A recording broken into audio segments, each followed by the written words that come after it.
Hello my dear comments, कैसे हैं आप सब। मुझे उम्मीद है कि मस्त होंगे, झकास होंगे, जैसे कि हमेशा ही रहते हैं। और अब तो मैसी जी जीत गए तो हम सब खुश भी बहुत हैं। पर मैसी जी अपना काम कर गए, जो डेडिकेशन से उनको करना था। अब बारी हमारी है। एग्जाम्स पास आने वाले, एक एक चीज सही से समझनी है, डेडिकेटेडली पढ़ाई करनी है। तो इसीलिए निक्को भैया आज आपके लिए लेकर आए one shot video on cash book. इसमें हम पैटी कैश बुक को भी कवर करेंगे। तो चलिए देखते हैं इसके अंदर क्या क्या चीजें हैं। तो सबसे पहले हम समझेंगे थोड़ा सा सब्सिडरी बुक के बारे में। देन उसके बाद आज का जो लेक्चर है वो कैश बुक के और पैटी कैश बुक के बारे में है। उसके अलावा जो भी purchase book, purchase return, sales return या फिर सेल्स बुक है वो हम नेक्स्ट लेक्चर में करेंगे। ठीक है, तो चलिए फिर स्टार्ट करते हैं। पैटी कैश बुक पढ़ेंगे और इलस्ट्रेशन भी करेंगे। जीएसटी का इलस्ट्रेशन कर लेंगे ताकि आपको यह पता हो कि जीएसटी में ऐसी एंट्री होती है। विदाउट जीएसटी आप कर ही लोगे क्योंकि जीएसटी को सिर्फ हटाना ही तो है। ठीक है, इसलिए इलस्ट्रेशन जीएसटी से रिलेटेड रखे हैं मैंने। चलो फिर स्टार्ट करते हैं। ये लीजिए आगे आपके पास क्या एक ओवरव्यू कि सबसे पहले हमें समझना है व्हाट इज सब्सिडरी बुक, होता क्या है ये। तो इसके बारे में मैं आपको यहीं पे बता दे रहा हूं। ध्यान रखिएगा, सब्सिडरी बुक की थ्योरी है इस वाले लेक्चर में कवर है, और जो हम नेक्स्ट लेक्चर करेंगे तो उसमें प्रैक्टिकल क्वेश्चंस ही कवर होंगे। तो देखिए क्या होता था कि ये हमारे निक्कू भैया जी हैं, खूब मेहनत करते थे। ठीक है, निक्कू भैया जी क्या करते थे? खूब मेहनत करते थे। ओके, निक्कू भैया हमारे खूब मेहनत करते थे। तो अब खूब सारी मेहनत करते थे तो यहां उनकी बुक्स ऑफ अकाउंट हो जाते थे। ठीक है, ये क्या है? एक तरीके की बुक्स ऑफ अकाउंट है। यहां कुछ एंट्री, यहां कुछ एंट्री, यहां कुछ एंट्री, यहां कुछ एंट्री, यहां कुछ कुछ एंट्रीज होती थी। ठीक है, 2 पेज हैं। ओके, बट लिमिटेड एंट्रीज थी। क्या थी? लिमिटेड एंट्रीज थी। निक्कू भैया अकेले क्या ही करते। ठीक है, तो लिमिटेड एंट्रीज थी तो उन्होंने क्या किया? एक जर्नल बुक बनाई और उसी में सारी जर्नल एंट्रीज करना स्टार्ट कर दिया। ठीक है, तो यहीं पर ये जर्नल था और इसी के अंदर सारी एंट्रीज वो कर देते थे। चाहे परचेज से रिलेटेड हो, चाहे वो परचेज से रिलेटेड हो, चाहे वो परचेज से रिलेटेड हो, चाहे वो कैश से रिलेटेड हो। परचेज में कैश या क्रेडिट दोनों ही आ जाएंगे। ठीक है, ये परचेज ये कैश हमारा अलग से, बाकी जो खर्चे होते हैं वो। देन सेल्स से रिलेटेड हो, सेल्स में भी हमारे दोनों आ जाते थे, चाहे कैश सेल्स हो चाहे हमारे पास क्रेडिट सेल हो। ठीक है, फिर हमारे पास कोई एक्सपेंस है, कोई इनकम है। ठीक है, वो सारे यहां पर आ जाते थे।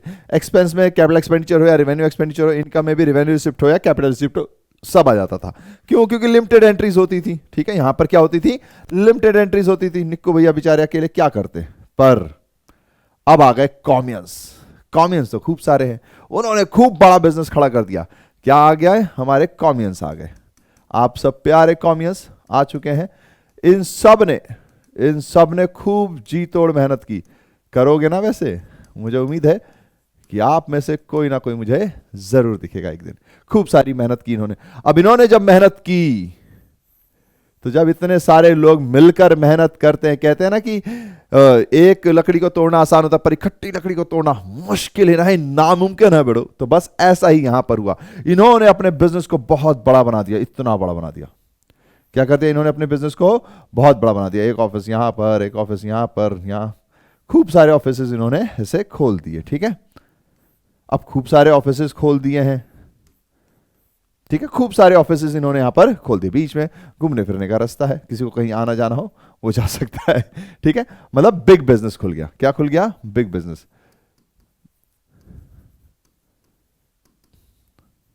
यानी कि lots of entries, lots of entries.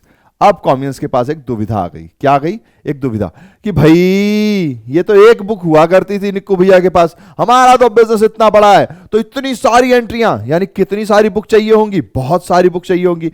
एक बुक यहां पर ऐसे बनाओ, फिर एक बुक यहां पर ऐसे बनाओ, फिर एक बुक, मतलब कि अगर उन्होंने ये एंट्रीज करते गए तो खूब सारी बुक चाहिए होंगी उनको, खूब सारी बुक चाहिए होगी। बुक या कॉपी कह लीजिए, रजिस्टर कह लीजिए। बुक कहने का मतलब अगर आप वैसे देखें तो रजिस्टर बोलेंगे, है ना। अब इसमें कभी यहां पर परचेज की एंट्री है, कभी यहां पर परचेज की एंट्री है, कभी यहां पर परचेज की एंट्री है। ठीक है, कभी यहां सेल्स की एंट्री है, कभी यहां पर सेल्स की एंट्री है, कभी यहां पर सेल्स की एंट्री है, कभी यहां पर सेल्स की एंट्री है। मतलब मेरे कहने का है कि खूब सारी जर्नल एंट्री अगर वो इकट्ठा करते रहे तो इतनी लंबी चौड़ी किताब बन जाएगी, है ना। और लंबी चौड़ी किताब बनने के बाद उनके ट्रांजैक्शंस भी अलग अलग हैं, कभी परचेज, फिर कभी कैश में पेमेंट, फिर कभी कैश में रिसीव्ड, फिर कभी सेल्स, फिर कभी परचेज रिटर्न, कभी सेल्स रिटर्न। तो एक खिचड़ी बन जाएगी। अकाउंटेंट का माथा यूं यूं घूम जाएगा। क्यों? वो कहेगा अच्छा परचेज की एंट्री ये रही, लेजर में ट्रांसफर करो, फिर जा रहा अबे ये रही एक परचेज की एंट्री। मतलब खूब सारी एंट्रीज में उसको खूब सारे पेज पलटने पड़ेंगे, बार बार ट्रांसफर, पोस्टिंग वोस्टिंग ये सब करना पड़ेगा। हाँ, अभी आपके लिए कहना आसान है, भैया कैसी बात कर रहे हैं यार, अब तो एक बार एंट्री डाली वहां पे बुक्स बन जाती है। बट उस जमाने की बात है, तभी ये सब चीजें बन के आई थी। अदरवाइज अब तो सिर्फ जनरल एंट्री पे ही फोकस किया जाता है। तो उस जमाने के हिसाब से बता रहा हूं मैं, है ना। तो भाई उनके लिए तो रजिस्टर पलटना सब झंझट का काम हो जाएगा। तो क्या करे वो आदमी? तो फिर वो अकाउंटिंग सर्चर्स के पास गए। हमारे कॉमियंस, क्यूरियोसिटी वाले कॉमियंस है, वो कहां पहुंच गए? अकाउंटिंग रिसर्चर्स के पास पहुंच गए। अकाउंटिंग रिसर्चर्स के पास पहुंचे हैं तो जाहिर सी बात है अकाउंटिंग रिसर्चर्स क्या करेंगे? इनकी मूछें बना देता हूं मैं, ये ठीक है। अकाउंटिंग सर्चर्स के पास पहुंच गए हैं, यूं मूछे ले। तो इन्होंने बोला कि यार दुविधा तो है, क्या किया जाए, है ना। यहां समझाना जरूरी है कि भाई इतनी सारी बुक्स हैं, इतनी सारी एंट्रीज हैं, सबकी पोस्टिंग करना, पेज पलटते पलटते जिंदगी गुजर जाएगी, है ना। तो ऐसे में अकाउंटिंग सर्चर्स ने कहा ओके कॉमियंस डोंट वरी। किन्होंने कहा? अकाउंटिंग रिसर्चर्स ने कहा कि कॉमियंस जी डोंट वरी। क्या? Don't worry. आप एक काम कीजिए, मैं आपके लिए कुछ बुक्स बना देता हूं। एक कैश से रिलेटेड जो भी एंट्री होगी, उसको इसमें डाल दीजिए, ठीक है। Only cash. अब कैश में चाहे आप परचेज करो, चाहे आप परचेज रिटर्न करो, चाहे आप सेल्स करो या सेल्स रिटर्न करो कैश का, या फिर आप कोई एक्सपेंस करो, चाहे फर्नीचर खरीदने पे, चाहे किसी पेमेंट पे, या कोई आप इनकम यानी रिसिप्ट करो। इनकम का मैं इनकम ना लिख के यहां पे मैं रिसिप्ट लिख देता हूं, वो ज्यादा आसान रहेगा, है ना। तो कुछ भी आप रिसिप्ट करेंगे, रेवेन्यू रिसिप्ट हो या फिर कैपिटल रिसिप्ट। एक्सपेंडिचर में कैपिटल एक्सपेंडिचर या रेवेन्यू एक्सपेंडिचर, जो भी आप कैश में करोगे भैया जी उसको यहां लिख दोगे। तो अब बताओ मुझे, क्या तुम्हें खोजने की जरूरत पड़ेगी? कैश बुक जो होगी उसमें सारी एंट्रियां कैश की हैं। हाँ, एक एक करके पोस्टिंग करते जाओ, पोस्टिंग। हाँ, बड़ी कंपनी है, ज्यादा टाइम लगेगा तो 3-4 अकाउंटेंट रख लेना। लेकिन जिसके हाथ में कैश बुक है उसको पता है ना कैश की ही एंट्रीज हैं, तो सारा कैश की पोस्टिंग करता रहेगा। तो पहले से ज्यादा आसान सिचुएशन होगी, है ना। उसको यहां खोजना नहीं पड़ रहा कि पहली एंट्री कैश है, उसके बाद 11वीं एंट्री कैश, अरे 15वीं एंट्री कैश है। नहीं, उसको पता पहली, दूसरी, तीसरी, चौथी, 5वीं, 8वीं, 9वीं, 1000वीं जो भी एंट्री है सारी कैश की एंट्री है, तो वो साथ साथ बनाता रहेगा, है ना। और अगर ज्यादा, क्योंकि एंट्री ज्यादा है तो ज्यादा अकाउंटेंट रखो ना यार, जॉब दो, इकोनॉमी को चलाओ, किसी का घर बसाओ, है नहीं तो, ठीक है। नाउ कैश बुक हो गया अपने पास।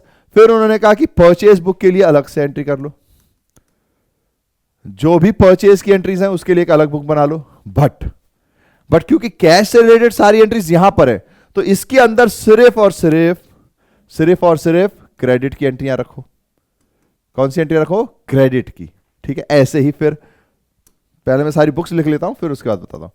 परचेज रिटर्न, ठीक है, परचेज रिटर्न की एक अलग से बुक बना लो। आपको लग रहा होगा भैया यार रिटर्न तो इतने कम होते हैं, क्यों? बिजनेस लाइफ में बहुत ज्यादा होते हैं, कभी इधर कभी उधर, कभी कुछ टूट गया, कभी कुछ फूट गया, कभी कुछ पसंद नहीं आया, तो रिटर्न्स के भी चांसेस ज्यादा होते हैं, इसलिए अलग से बनता है। देन उसके बाद सेल्स, ठीक है, एंड देन सेल्स रिटर्न रख लो। उन्होंने कहा ओके ठीक है भैया जी, अब इसमें क्या करें? तो उन्होंने कहा भैया ये सब क्रेडिट वाले, क्योंकि कैश का सब यहां पर है, तो जो भी क्रेडिट का है सब यहां पर। अगर आपने कभी क्रेडिट में माल खरीदा, उसको वापस किया, तो परचेज रिटर्न बुक में लिखिए अलग से, है ना, क्योंकि क्रेडिट का माल वापस किया है। सेल्स अगर आपने किया क्रेडिट में तो यहां लिखिए, अगर सेल्स वहां से कस्टमर ने वापस कर दिया तो उसको यहां लिखिए। यानी कि क्रेडिट के लिए उन्होंने 4 अलग अलग बुक बना दी, क्योंकि मोस्टली परचेज सेल का ही होता है। अब बाकी जो कैश में एक्सपेंसेस पे करने हैं उसके लिए इधर पर है। अब आपके मन में आ सकता है डाउट, या आना चाहिए, अगर नहीं आया तो थोड़ा सा सोचिए कि क्या कोई ऐसी एंट्री है जो इसके अलावा भी हो सकती है। क्या कोई ऐसी एंट्रीज हैं जो कैश से रिलेटेड नहीं होती, जो क्रेडिट से रिलेटेड नहीं होती हैं? बताइए, जो इन बुक्स में ना आ रही हूं, है ना। है जैसे कि डेप्रिसिएशन। डेप्रिशिएशन की एंट्री क्या होती है मैं यहां बता देता हूं। डेप्रिशिएशन अकाउंट डेबिट टू जो भी फिक्स्ड एसेट्स है उससे रिलेटेड, है ना, टू फिक्स्ड एसेट्स। ओके, ये एंट्री होती है, हमें पता है। अब ये एंट्रीज कहां आएंगी, या फिर आउटस्टैंडिंग की जर्नल एंट्री में हमने ये सब सीख लिया है ना। आउटस्टैंडिंग की एंट्री क्या होती है, salary account debit to outstanding salary, है ना। तो ये सब एंट्रीज कहां आनी चाहिए, रिसर्चर्स ने कहा यार ये बात भी सही है, ये एंट्रीज तो अभी भी बच रही है ना, ड्यू की एंट्रीज, है ना। तो इसके लिए क्या किया जाए, तो रिसर्चर्स ने कहा ओके ओके, इसके लिए आप जर्नल बना लीजिए। इसको जर्नल बोलिए, जर्नल प्रॉपर बोलिए, अलग अलग बुक्स में अलग अलग नाम है। बेसिकली पॉइंट ये है, जहां पर कैश रिलेटेड नहीं है और इन चार में से कुछ भी नहीं है, तो बाकी एंट्रीज इसके अंदर आ जाएगी। कौन सी एंट्रीज आएंगी, रिमेनिंग एंट्रीज, जो भी यहां ऊपर नहीं है वो इसके अंदर आ जाएंगी। फिर चाहे वो आउटस्टैंडिंग की हो, चाहे वो प्रीपेड की हो, चाहे वो डेप्रिसिएशन की हो, जहां पर भी कैश इधर उधर नहीं है, क्योंकि कैश होता तो उधर चला जाता। परचेज सेल या परचेज रिटर्न या सेल्स रिटर्न नहीं है, क्योंकि वो यहां पर चले जाते क्रेडिट के उधार वाले, है ना। तो इसलिए फिर यहां पर हमने ये 6 बुक्स बनाना स्टार्ट कर दी। ठीक है, 1 2 3 4 5 6। तो यानी कि ये बुक्स एक्चुअली में सब्सिडियरी बुक इसलिए कहलाती हैं क्योंकि ये जर्नल का ही एक पार्ट है। पर जर्नल एंट्रीज आप तब करना बेनिफिशियल है जब आपके पास लिमिटेड एंट्रीज है, बहुत ज्यादा मात्रा में एंट्रीज नहीं है, ताकि आप बुक एक ही है तो ज्यादा तंगी नहीं करना। 6 बुक बनाने का मतलब है 6 अकाउंटेंट रखना, तो आप ठीक है छोटे में ही काम चला लो, जर्नल एंट्रीज बनाओ और उससे ही पोस्टिंग कर लो। ठीक है, लेकिन अगर बहुत ज्यादा एंट्रीज हैं, बहुत बड़ा ऑर्गेनाइजेशन है, तो वहां पर एक बुक में कब कौन सी एंट्री आएगी नहीं पता, और सबको सीरीज वाइज देखना है, और किसी का दिमाग तो घूमेगा, ये तो सिंपल सी बात है, हम सबका घूमता है। तो वो बच्चा देखते देखते देखते देखते सो ही जाएगा, या 5वीं में 11वीं मिला देगा या 13वीं मिला देगा, तो गलती होने के ज्यादा चांसेस हैं, है ना। यहां पे भी चांसेस तो हमेशा ही है, लेकिन यहां पर कम चांसेस हैं गलती होने के।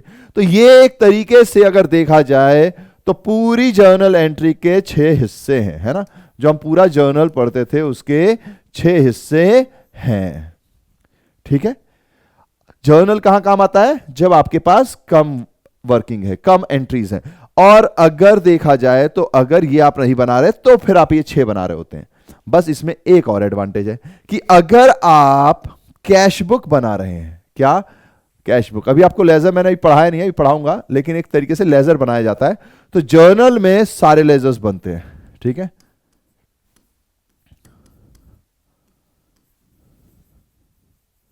ठीक है, इंक्लूडिंग कैश अकाउंट, ये सारे ही बनते हैं, है ना, इंक्लूडिंग कैश अकाउंट।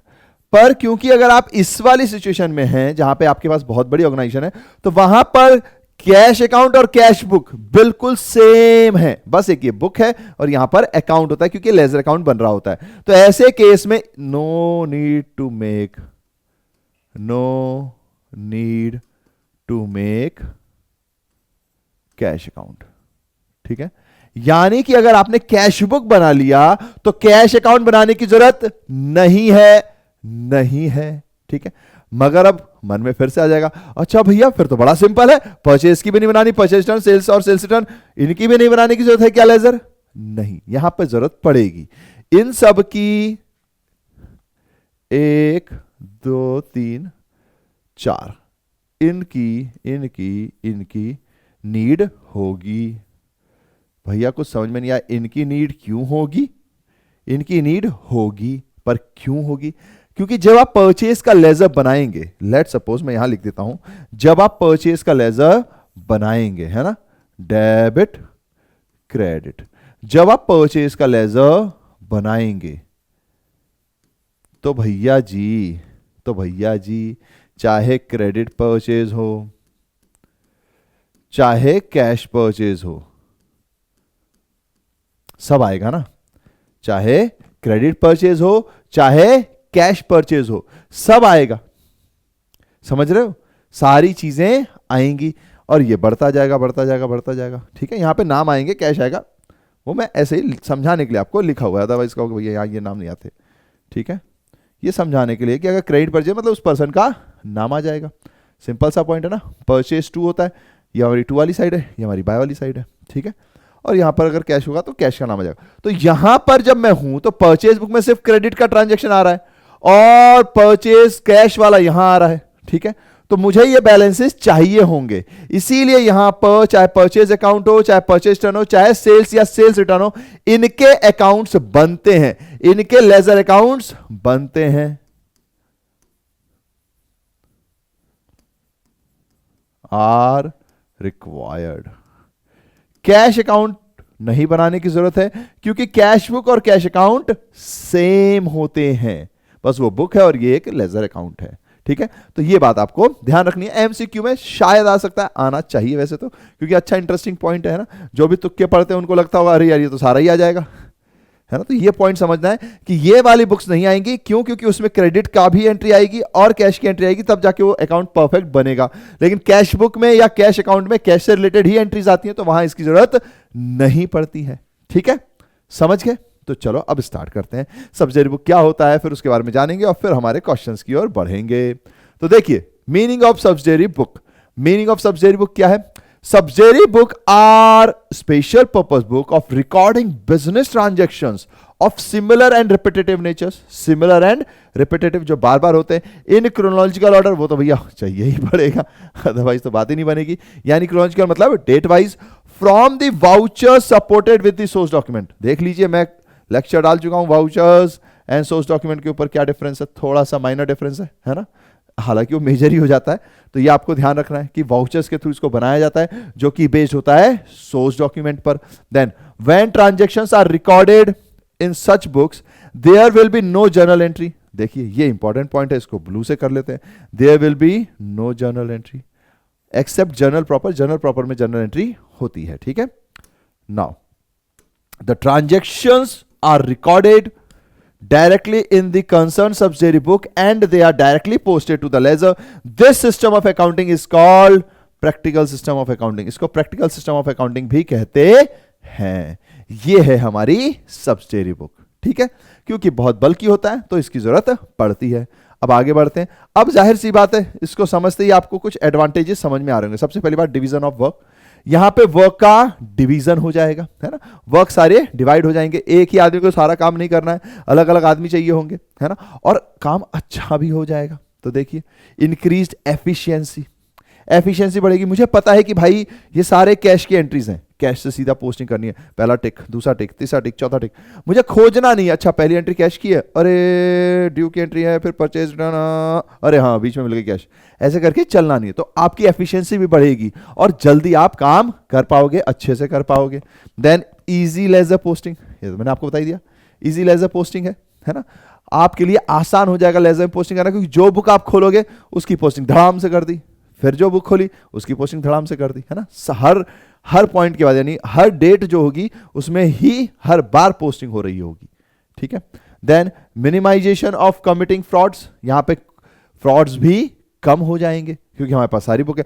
और एक बुक एक अकाउंटेंट को पकड़ा रखी है, गलती, हाँ भैया जी इधर आओ बेटा आ जाओ, क्या गलती की भाई, क्या जरूरत पड़ गई थी, है ना। ऐसे हम कर सकते हैं, पूछ सकते हैं, यानी फ्रॉड के चांसेस भी रिड्यूस होते हैं। देखो फ्रॉड होने का चांस खत्म हो जाएगा ये तो हो ही नहीं सकता ना, हमेशा पॉसिबिलिटी तो है ही, चोर दिमाग तो चोर दिमाग होता है, लेकिन एक चांस है कि उसकी जो रेट्स हैं उसमें कमी आ जाएगी।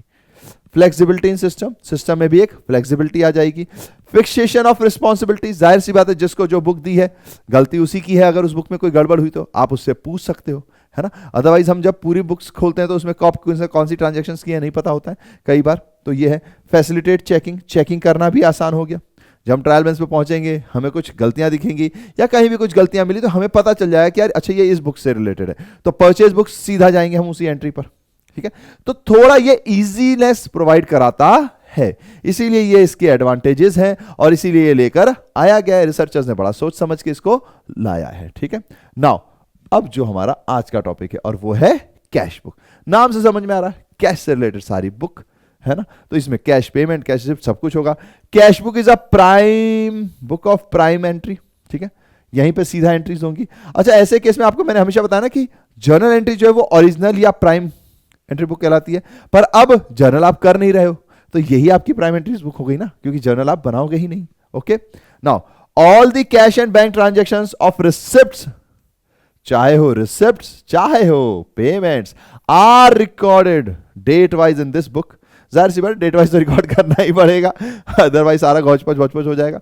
तो सीरीज, क्रोनोलॉजिकल ऑर्डर्स, ये वर्ड आपको याद रखने हैं। यही वर्ड है जो एग्जाम में आपको लिखना है और एग्जामिनर देखते ही कहे भाई ये तो कॉमन लग रहा है, इसको टिक करो, मार्क्स दे दो, है ना। ये वर्ड्स इंपॉर्टेंट है, याद रखिएगा, है ना।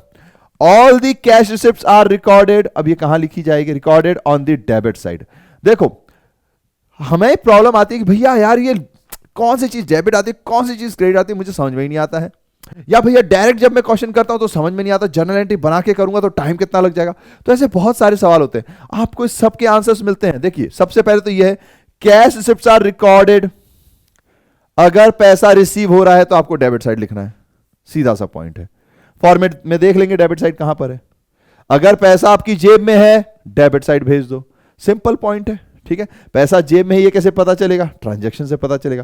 थोड़ा अगर इंग्लिश का प्रॉब्लम है, मैं बार बार बोल रहा हूं, इंग्लिश सुधारनी है, थोड़ा सा उस पर वर्क करना है। इससे हम अंग्रेज नहीं बनेंगे, लेकिन जिस चीज के बारे में हमें काम करना है उस चीज के बारे में तो नॉलेज होनी ही चाहिए ना। इंग्लिश वर्ड्स में हमें वर्क करना है, हमारा सारा काम उससे रिलेटेड है, तो इंग्लिश के बारे में थोड़ी बहुत तो नॉलेज होनी चाहिए। मैं भी खुद एक्सपर्ट नहीं हूं, बिल्कुल भी नहीं हूं, मेरी तो इंग्लिश बहुत ही खराब है, लेकिन इतनी है कि अब मैं चीजें समझ लेता हूं। अगर हार्ड वर्ड है तो मैं डिक्शनरी में देख के उसका मीनिंग समझ के मैं समझ जाता हूं कि बात क्या हो रही है, तो उतनी समझ तो हमको रखनी पड़ेगी, है ना।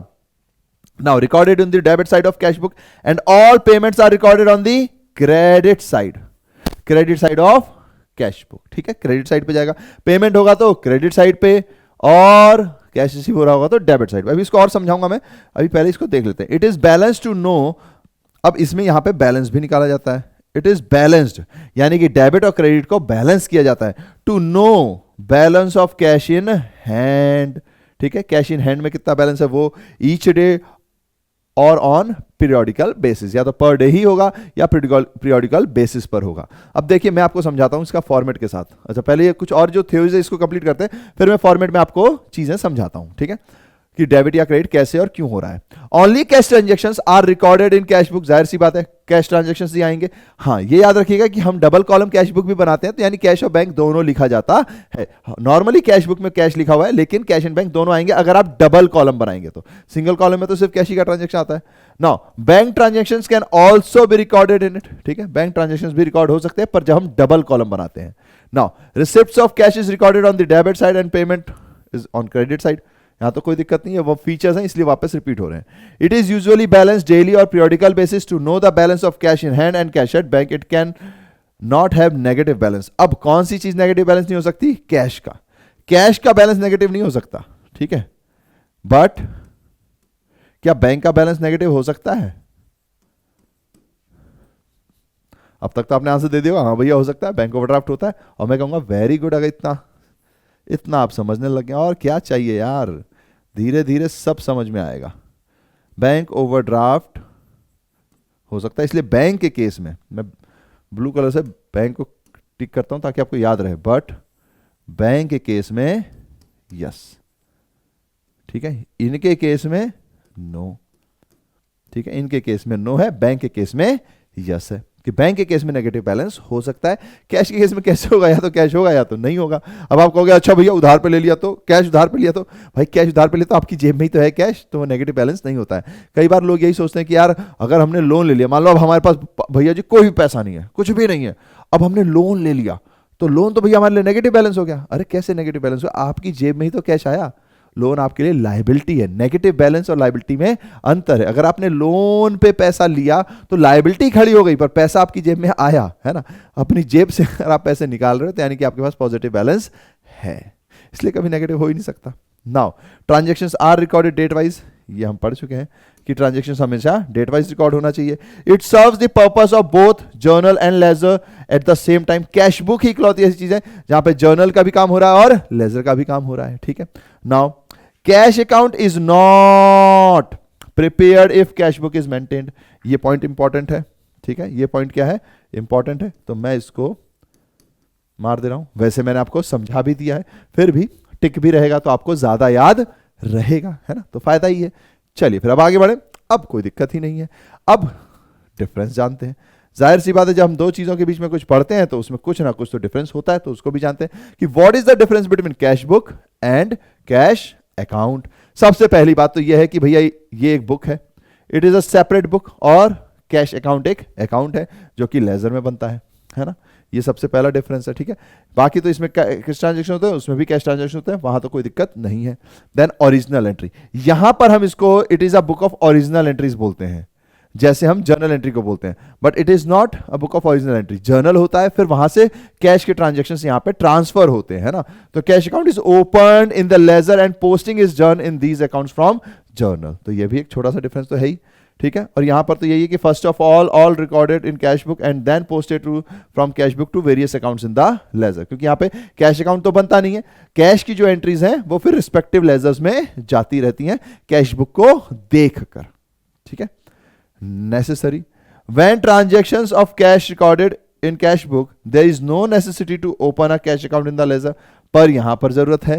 When transactions of cash are recorded in journal it is necessary to open a cash account in ledger, तब तो आपको बनाना ही पड़ेगा, तभी तो बैलेंस मिलेगा। Aspects, it recorded both aspects of a transaction, यहां पर सारे एस्पेक्ट्स रिकॉर्ड होते हैं। It records only one aspect of a transaction, ठीक है। यहां पे दोनों एस्पेक्ट्स ट्रांजैक्शन रिकॉर्ड होता है, यहां पर सिर्फ एक एस्पेक्ट से रिकॉर्ड होता है, ठीक है। डन है, आगे बढ़े, चलो फिर आगे बढ़ते हैं। Now kinds of cash book, एक होता है सिंपल या सिंगल कॉलम बोल दीजिए, और एक होता है डबल या मल्टीपल बोल दीजिए, है ना। अब यहां होता क्या, तो मैं एक एंट्री आपको बताता हूं। देखिए, अगर हमने कोई एंट्री की, लेट सपोज दो एंट्रियां कर लेते हैं। सबसे पहले एक एंट्री की हमने परचेज की, ठीक है, तो परचेज अकाउंट डेबिट, पूरा ऐसे ही पढ़ते हैं ना अपन, purchase account debit to cash account, ठीक है। यहां पे कैश अकाउंट की हेडिंग आ जाती है। जब हम सेल करते हैं तो क्या एंट्री पढ़ते हैं, cash account debit, cash account debit to sales account, है ना, यही पढ़ते हैं, टू सेल्स अकाउंट। अब ध्यान दीजिए, यहां पर जो है पूरा जब हम पढ़ते हैं, जब हम प्रॉपर पूरा पढ़ते हैं जर्नल एंट्री को, तो कहते हैं by purchase account debit to cash account. यहां पे भी यही होता है, by cash account debit to sales account, ठीक है। अब ये यहां पर जो होती है ना, ये वाली चीज जो होती है, ये होती है डेबिट साइड, ठीक है। ये जो यहां पर होती है, ये होती है क्रेडिट साइड, ओके। अभी हमने पढ़ा था डेबिट साइड पे क्या होगा, सारे रिसिप्ट्स आएंगे, क्रेडिट साइड पे क्या होगा, सारी पेमेंट्स आएंगी। अब अगर आप एंट्री देखेंगे तो बाय कैश अकाउंट डेबिट, अब कैश अकाउंट में कैश का नाम तो आएगा नहीं, कैश अकाउंट में कैश का नाम तो आएगा नहीं। ये वाली साइड जो होती है टू की साइड होती है। ये कौन सी वाली साइड होती है, टू की। ये वाली कौन सी साइड होती है, बाय की, ठीक है। अब याद रखने के लिए कुछ भी नहीं है, तीन तरीके होते हैं। पहला तो ये, आप वो नियम याद कर लीजिए, एसेट्स और एक्सपेंस बढ़ते हैं तो डेबिट, घटते हैं तो क्रेडिट। ये नियम याद कर लेंगे तो भी कोई दिक्कत नहीं है। होता क्या है कि हम नियम सुनते तो रहते हैं, उसको इंप्लीमेंट नहीं कर पाते, उसको समझ नहीं रहे हम। एक्चुअली हमें ये याद हो गया, एसेट्स एक्सपेंस बढ़ेंगे तो डेबिट, घटेंगे तो क्रेडिट, लायबिलिटी कैपिटल रेवेन्यू अगर बढ़ेगी तो क्रेडिट, घटेगी तो डेबिट, ये तो हमें याद हो गया। पर इसका इंप्लीमेंटेशन क्या है, इंप्लीमेंटेशन यहां है। तो अगर आप कोई भी लेजर अकाउंट बना रहे हैं, सबसे पहली चीज ये जानिए कि वो एसेट है क्या। कैश अकाउंट एक एसेट अकाउंट है, बढ़ेगा तो डेबिट में वो चीज लिखनी है जिसकी वजह से पड़ रहा है। डेबिट कहां है, ये रहा। अब मैं आपसे पूछता हूं, सेल हुआ, आपको पैसा मिला, कैश बढ़ा या घटा, कैश बढ़ा या घटा, बढ़ा, किसकी वजह से, सेल्स की वजह से, तो टू सेल्स। ऐसे याद कर लीजिए पहली चीज। दूसरी चीज, जर्नल एंट्री याद कर लीजिए, हाँ यार कैश टू सेल्स होता था, अब कैश डेबिट में है, ठीक है, जर्नल एंट्री में, जर्नल एंट्री में डेबिट है ना, तो कैश तो आएगा नहीं, ठीक है। तो दूसरा तरीका यह होता है कि भैया कैश आएगा नहीं, कैश को हटा दो। जर्नल एंट्री से जब भी हम लेजर में पोस्टिंग करते हैं तो एक जगह से आप दूसरी जगह जा रहे हो, तो जो चीज जिसका अकाउंट है उसको छिपा लो, उसकी दूसरी जो चीज है उसको यूज करो और अपोजिट साइड में डालो। तो यहां पर सेल्स जो है वो क्रेडिट साइड में है, तो यानी कि कैश में ये कहां आ जाएगा, डेबिट साइड में आ जाएगा। तो देखिए डेबिट ही साइड में। दूसरा तरीका तो ये हो गया याद करने का। तीसरा तरीका क्या है, तीसरा तरीका ये याद करने का है कि भैया जी अगर आपके पास ये याद है कि टू और बाय की साइड कौन सी है, तो जो टू है वो टू की साइड पे जाएगा, सिंपल, ठीक है। तो तीन तरीके हैं आपके पास। पहला तरीका यह है कि आपको ये अच्छे से समझ लेना, जो रूल है वो क्या बोल रहा है, बोल रहा है एसेट और एक्सपेंस बढ़ेगा तो डेबिट होगा। भाई मेरे पास पैसा आ रहा है, एसेट मेरा बढ़ने वाला है। जर्नल एंट्री में देखिए कैश अकाउंट डेबिट होता है, लेजर में कैश हेडिंग में है तो जो रीजन है वो डेबिट में आएगा। इतनी सी बात है, बस इसको ध्यान रखना है। कैश में कैश का नाम थोड़ी लिखेंगे, तो बस इतनी सी बात है। अदरवाइज यहां सारे डेबिट आएंगे जो भी रिसीव होगा। मान लीजिए अब मैंने आपसे कह दिया रेंट रिसीव हुआ, कहां होगा, कुछ नहीं, मतलब है रेंट रिसीव होगा, भाई या मेरा कैश बढ़ेगा यहां आना चाहिए, तो बस यहां पे टू रेंट। इस बात की तो कोई कंफ्यूजन ही नहीं होनी चाहिए कैश अकाउंट में कि कौन सी चीज कहां आएगी। अगर दिक्कत आ रही है तो इसका मतलब कहीं ना कहीं हमने चीजों को समझा नहीं है, रट लिया है। अब बाय, तो जाहिर सी बात है परचेज की बारी आएगी। तो अगर आप ध्यान देंगे तो मैंने कोई सामान खरीदा, सामान मेरे पास है, कैश मेरे पास से गया, सामान मेरे पास है, कैश मेरे पास से गया, गया कैश, कैश डिक्रीज होगा, एसेट डिक्रीज होते हैं तो क्रेडिट साइड पर। जर्नल एंट्री में देखिए कैश क्रेडिट साइड पर है, लेजर में क्रेडिट साइड पर होना चाहिए वो चीज जिसकी वजह से कैश रिड्यूस हुआ, तो बाय परचेज। पहला तरीका तो ये हो गया। दूसरा तरीका, भाई जो भी जर्नल एंट्री है उसको याद कीजिए, जो अकाउंट है जहां भेज रहे हो उसको छुपा लीजिए, जो भी चीज बची वो लेजर में अपोजिट में जाती है। तो परचेज अकाउंट डेबिट है, लेजर में क्रेडिट साइड पे जाएगी, आ गई। या फिर सिंपल है, एंट्री में बाय टू कैश है तो टू कैश में है तो बाय परचेज, बाय साइड ये वाली होती है तो यहां पे बाय परचेज। तीन तरीके होते हैं लेजर करने के, ये तीनों तरीके में से कोई भी आपको याद रहेगा, कोई भी एंट्री आपको छूट जाए ये बात ही नहीं बनेगी, मतलब ये हो ही नहीं सकता। ठीक है, चलो, तो मुझे उम्मीद है कि आप ये पॉइंट समझ गए होंगे कि क्यों इस साइड पे आ रहा है या कौन सी चीज इस साइड पर आ रही है। ठीक है, अब क्योंकि ये सिंपल कॉलम है तो इसमें बस इतना होता है, डेट पर्टिकुलर जेएफ। याद है आपको जब हमने जर्नल पढ़ा था तो एक एलएफ पढ़ा था और एक यहां जेएफ पढ़ा है, यहीं से वो एंट्रियां मैच होती हैं, यहां पे एंट्रीज सेम सेम आती हैं। ठीक है, देन अमाउंट है, फिर डेट है, फिर पर्टिकुलर है, फिर जेएफ, अमाउंट और कैश। यानी कि ये दो भागों में बटा हुआ है। इस साइड का हिस्सा पूरा डेबिट का डिस्क्रिप्शन है, इस साइड का पूरा हिस्सा पूरा क्रेडिट का डिस्क्रिप्शन है। ठीक है, यानी किस तारीख को हुआ, किस आइटम की वजह से कैश गिरा, जेएफ अगर नंबर है तो क्वेश्चन में मोस्टली रहता नहीं, नंबर रहेगा तो आ जाएगा, फिर यहां पर अमाउंट कितना गिरा। और ये पहली साइड हमारी यहां तक की साइड जो है, यहां तक की जो साइड है वो इनको दो हिस्सों में बांटती है, एक डेबिट साइड एक क्रेडिट साइड, और उसका विवरण है। ठीक है, सिंपल है ना। ऐसे ही एक डबल कॉलम होती है तो उसको भी देख लीजिए। तो डबल कॉलम यानी टू कॉलम या डबल कॉलम या मल्टीपल कॉलम बोल दिया जाता है। पहले तो ये तीन कॉलम भी आता था, अब तो बुक्स में नहीं है। तीन में डिस्काउंट का भी एक अलग से कॉलम खुल जाता था, हालांकि अब तो नहीं है, तो फिर ठीक है, नहीं है तो नहीं है। ओके ना, अब इधर ध्यान दीजिएगा कि यहां पर भी वही है, ये आपकी डेबिट साइड आएगी, ठीक है, ये आपका क्रेडिट साइड आएगा। बस अंतर क्या हो गया भैया, अंतर ये हो गया कि जब मैं पहली बुक बनाता था तो अगर मैंने किसी को परचेस करते वक्त चेक से पेमेंट किया तो वो बैंक अकाउंट में जाएगा, और ये प्रॉपर कैश अकाउंट होता है। ये क्या होता है, कैश अकाउंट होता है। ये कैश बुक बोलेंगे क्योंकि अभी तो कैश बुक ही बना रहे हैं। ठीक है, तो यहां पर बैंक से रिलेटेड कोई एंट्री नहीं आएगी क्योंकि कॉलम ही एक है सिर्फ।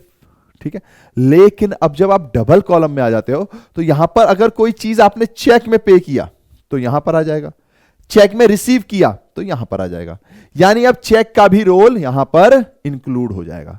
बस इतनी सी बात है। अगर मैं चेक में पेमेंट करता सिंगल कॉलम में होता, नहीं करता एंट्री।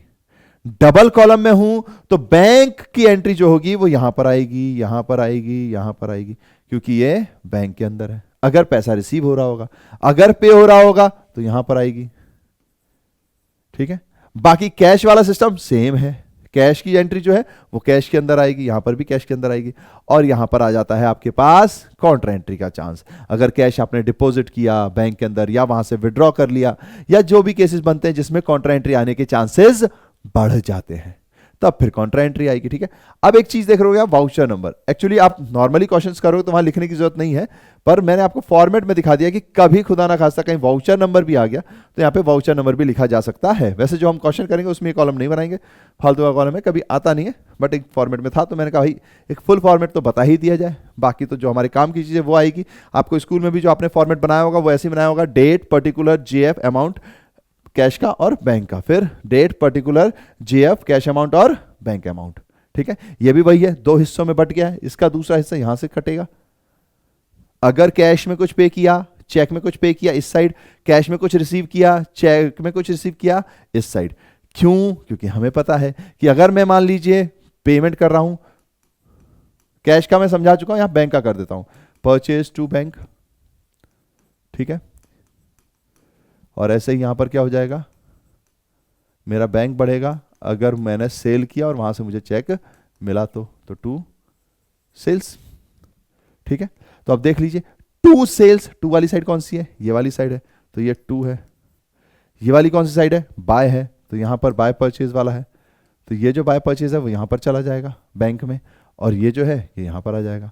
अगर कैश में होता तो फिर बैंक में नहीं आता, सिर्फ कैश के कॉलम में आता। यहां पर बस लिखते वक्त आपको पेशेंस रखना पड़ेगा, alert, power of patience and power of alertness, ये दोनों यहां पर जरूरी है, क्योंकि अलर्टनेस रहेगी तो आपको ध्यान रहेगा कैश में ऐड करना, बैंक में ऐड करना, कैश में ऐड करना, बैंक में ऐड करना। क्योंकि गलतियां यहां होने के चांस जाते हैं कि हमको पता है कैश सेल हुआ है, कैश में ऐड करेंगे, गलती से बैंक में कर दिया, या सेल पर रिसीव्ड चेक, रिसीव्ड वर्ड सुनते ही हमारा दिमाग आधा खत्म हो जाता है, अरे नहीं भाई चलो चलो कैश में एंट्री करते हैं। रिसीव्ड चेक लिखा हुआ है तो, अमाउंट रिसीव्ड इन चेक लिखा हुआ है तो वो चेक वर्ड इंपॉर्टेंट हो गया ना, क्योंकि चेक आते ही बैंक में पैसा जाएगा। तो यहां पर जो गलतियां होती हैं बस वो यहां होने के चांसेस होते हैं। ठीक है, तो हमने काफी कुछ समझ लिया, जहां जहां छोटी मगर मोटी बातें होती हैं वो भी मैंने आपको बता दी हैं। तो अब बारी किसकी है, गेम खेलने की। तो चलिए फिर स्टार्ट करते हैं। तो देखिए हमारे पास एक क्वेश्चन आ रहा है, मैं आपको पहले ही बता दे रहा हूं, मैंने क्वेश्चन जीएसटी का ही रख लिया है, क्योंकि जीएसटी और नॉन जीएसटी में सिर्फ इतना ही अंतर है कि जीएसटी के अमाउंट नहीं आएंगे, तो अगर हम जीएसटी कर लेंगे तो नॉन जीएसटी तो हमें बनेगा ही। तो दोनों ही सिंगल और डबल में एक एक क्वेश्चन है, दोनों ही जीएसटी के साथ हैं, विदाउट जीएसटी में जीएसटी हटा दो। ठीक है, चलो फिर अब देखते हैं इसको। तो देखिए सबसे पहली बात तो हमें क्या क्या क्वेश्चन में बोला हुआ है, prepare single column cash book for the month of January 2022 from the following transactions of Comians of Delhi. ठीक है, दिल्ली के कॉमियंस है हमारे, इन सब की बुक में हमें एंट्री करनी। हमने कहा ओके यार करेंगे, बिल्कुल करेंगे। तो देखिए एक एक करके स्टार्ट करेंगे। सबसे पहली चीज क्या होती है, डेट होती है, तो 2022 है, जनवरी कैश इन हैंड। अगर ऐसा लिखा है तो यानी कि ये आपका बैलेंस है, क्या है, बैलेंस ब्रॉट फॉरवर्ड है। ठीक है, आपके पास ऑलरेडी कैश इन हैंड है। ओपनिंग बैलेंस, कैश का ओपनिंग बैलेंस किस साइड होना चाहिए, कैश डेबिट बैलेंस है तो डेबिट साइड होना चाहिए, है ना। यहाँ पे कैश हमेशा ही डेबिट बैलेंस है, तो हम यहाँ जाएंगे, कुछ नहीं करेंगे, सबसे पहले तो ईयर लिख देते हैं दोनों साइड 2022। कुछ टाइम बचाने की टेक्निक फनी लग सकती है, लेकिन ये क्लियर टेक्निक है। हमको लगभग लगभग दिख रहा है कि यहाँ पर 1 2 3 4 5 6 7 8 9 10 11 है। गिनने की जरूरत नहीं है, मैं आपको पहली बार करा रहा हूँ इसलिए आपको गिना रहा हूँ। सिंपल सा पॉइंट क्या है कि भैया कुछ नहीं करो, 11 है तो कम से कम 4 5 होंगे, तो 2 2 2 2 4 4 बना लो, क्योंकि यहाँ पे ये बाय भूलने की बड़ी गंदी आदत होती है, तो बाय बाय बाय। ठीक है, अब देख लेंगे कितना होगा, है ना। अब स्टार्ट कर देते हैं। अब आप कहोगे भैया कभी अगर हमने 5 6 लिख दिया और 4 ही रह गए तो भाई 2 को ऐसे कट कर देना यार, उसमें इतना कोई वो नहीं है, पर ये काफी टाइम बचा लेता है। ठीक है, चलिए अब हमारे पास ओपनिंग बैलेंस है, तो 2 बैलेंस ब्रॉड फॉरवर्ड कितने रुपीज है, 30,000, तो ये आ गया 30,000। ठीक है, यहां तक तो कोई दिक्कत नहीं है ना। फिर 4 जनवरी को है cash sales including, including word लिखा हुआ है, याद रखिएगा प्लस और इंक्लूडिंग। देखिए आप कहीं कहीं देख रहे होंगे प्लस वर्ड है ना, मैं दिखाता हूं आपको, ये देखिए ये है इंक्लूडिंग वर्ड। इसका मतलब है कि यहां पर जो अमाउंट है इसके अंदर सीजीएसटी एसजीएसटी, अगर यहां आईजीएसटी लिखता तो वो इंक्लूडेड है, यानी इसमें से हमें निकालना पड़ेगा क्योंकि एंट्री सबकी करनी पड़ेगी। पर अगर कभी प्लस बोला जाता है, ये छोटी छोटी प्लस का मतलब लोग समझते हैं कि अच्छा इसमें जोड़ के रखा हुआ है, नहीं, मतलब आपको जोड़ना है बॉस। ठीक है, तो अगर प्लस वर्ड है तो यहां पर जो अमाउंट आपको गिवन है, ये रहा, ये जो अमाउंट गिवन है इसमें आपको 6% सीजीएसटी 6% एसजीएसटी लगाना है, फिर अमाउंट आपका टोटल आएगा, है ना। अगर आईजीएसटी होता तो फिर 12% आईजीएसटी आ जाता। ओके, ये बात ध्यान रखिएगा, इंक्लूडिंग वर्ड है तो यानी कि इसके अंदर अमाउंट जुड़ा हुआ है ना। कई बार ऐसा अमाउंट रहेगा अपने को लगेगा कि अरे यार ये तो इंक्लूडिंग का मतलब क्या हुआ, तो प्लस और इंक्लूडिंग में बेसिक अंतर है, छोटी छोटी मगर मोटी बातों में राइट डाउन करके रखिएगा। ठीक है, चलो अब स्टार्ट कर लेते हैं यहां पर। अब क्या भैया जी 3,36,000 है तो इसको तो डिवाइड करना पड़ेगा। तो देखिए इंक्लूडिंग निकालने का फॉर्मूला, हालांकि मैं जीएसटी के उसमें पढ़ा चुका हूं, फिर भी अगर आपने अभी तक नहीं देखा तो ये ऐसे करते हैं अपन। ऐसा क्यों करते हैं भैया, क्योंकि ये जो अमाउंट है अगर मैंने सेल किया तो सेल मेरा 100% हुआ, अब उसमें अगर इंक्लूडिंग है तो यानी कि वो एक्चुअली में 12% जुड़कर है, तो यानी कि अब जो मेरा परसेंटेज है वो 112 है ना। तो 112 में 12% निकाल लो तो आपको पता चल जाएगा। अगर देखा जाए तो ये आ गया 3,000। ठीक है, क्या आ गया 3,000। भैया 12 क्यों लिया जब 6 की कहानी है तो, अरे भाई 6 + 6 12, फिर उसको आपस में डिवाइड कर देंगे हाफ करके, तो ये कितना हो जाएगा 36,000। कितना हो गया 36,000। अगर 12% 36,000 है तो 6% कितना होगा, तो इसको डिवाइड बाय 2 कर देंगे तो आपके पास आ जाएगा 18,000। ठीक है, तो 18,000 ये, 18,000 ये। अब हुआ क्या है देखिए, हुआ है कैश सेल्स। सेल्स यानी कि हमारी एंट्री होती है, क्या एंट्री होगी कैश में, कैश रिसीव होगा टू सेल्स। सेल्स कहां आएगा, जीएसटी आउटपुट में। ठीक है, अगर आपने बोला तो वेरी गुड, नहीं बोला तो कौन पकड़ लो अपने। ठीक है, तो अब यहां पे बीच में एक और टू लगा देते हैं, तो टू सेल्स पर जीएसटी अलग से क्योंकि लायबिलिटी क्रिएट करता है, तो टू आउटपुट, सेल्स के साथ वर्ड यूज होता है output, to CGST output SGST. भैया आपको कैसे पता यहां आएगा, अरे भैया तो हमने पढ़ा हुआ है ना कि जो भी इनकम है उसी साइड पे जीएसटी लगता है, या अगर एक्सपेंस है तो एक्सपेंस की साइड पे ही जीएसटी लगता है। अब टू सेल्स है, टू सेल्स एंट्री तो यही है ना कैश सेल्स की, कैश रिसीव हुआ फ्रॉम कहां, टू सेल्स, तो टू वाली साइड तो यही है, तो सेल्स, आउटपुट भी उसी के साइड आता है तो आउटपुट आ गया। अब इसका अमाउंट कैसे लिखेंगे वो इंपॉर्टेंट है, तो ब्लू कलर से लिख दे रहा हूं मैं। ठीक है, 3,36,000 बताया हुआ है पर इंक्लूडिंग वर्ड लिया हुआ था, तो यहां पर आएगा 3 लाख। 6% जीएसटी अलग है तो 18,000। ध्यान रखिएगा आईजीएसटी होता तो मैं सीधा यहां पर आउटपुट आईजीएसटी लिख के 36,000 लिख देता, पर यहां पे आउटपुट आईजीएसटी नहीं है, सीजीएसटी और एसजीएसटी है, 6% ईच। तो पहले मैंने 12% के हिसाब से निकाला टोटल, फिर उसके बाद डिवाइड बाय 2 करके 6% ईच यानी 18 निकाल लिया। ठीक है, ओके भैया आगे बढ़ते हैं। Deposited cash into bank, deposited cash into bank, मेरे पास से कैश गया बैंक में, कैश बढ़ा या घटा, मेरे पास से कैश गया बैंक में, कैश बढ़ा या घटा, कैश घटा ना, मेरे पास से कैश चला गया, तो क्या होगी एंट्री। अगर आप नॉर्मली जर्नल एंट्री के थ्रू भी करेंगे तो भी आपको पता है मेरा बैंक बढ़ा तो bank account debit to cash, तो बैंक कहां है, बाय वाली साइड पे, डेबिट है ना बाय वाली साइड, तो लेजर में क्रेडिट साइड पर होता है। यहां पर अच्छा यहां हेडिंग वेडिंग लिख लेना आप, पर चलो मैं लिख ही देता हूं, cash book of Comians for the month of January. ठीक है, ओके नाउ बाय की साइड पे आएगा बैंक है, समझ गया ना, डायरेक्ट एंट्री भी कर सकते हैं हम, कोई जर्नल एंट्री करने की जरूरत नहीं पड़ती है। जब हम बच्चे थे तब हमें सिखाया जाता था, अब तो हम बड़े हो गए हैं। कितना amount, 1,50,000। Cash deposited into bank, जाहिर सी बात है कैश आपने बैंक में डाल दिया, आपके पास से चला गया तो क्रेडिट साइड। ठीक है, देन उसके बाद अगली एंट्री, ये भी हो गया, ये भी हो गया, ये हो गया, ये हो गया, ये भी हो गया। अब paid cheque to a creditor 52,900 after deducting cash discount 2,100, यानी कि देखिए कैश डिस्काउंट हमने दिया है 2,100 का, और 5,299 रुपीज 52,900 रुपीज जो है ये हमें उससे रिसीव हुआ है, यानी चेक, मतलब हमने उसको चेक पे किया है। ठीक है, अगर हमने इसको चेक पे किया है तो इसका मतलब अगर मैं एंट्री करने जाऊं तो हमारे पास bank account debit, discount receive है,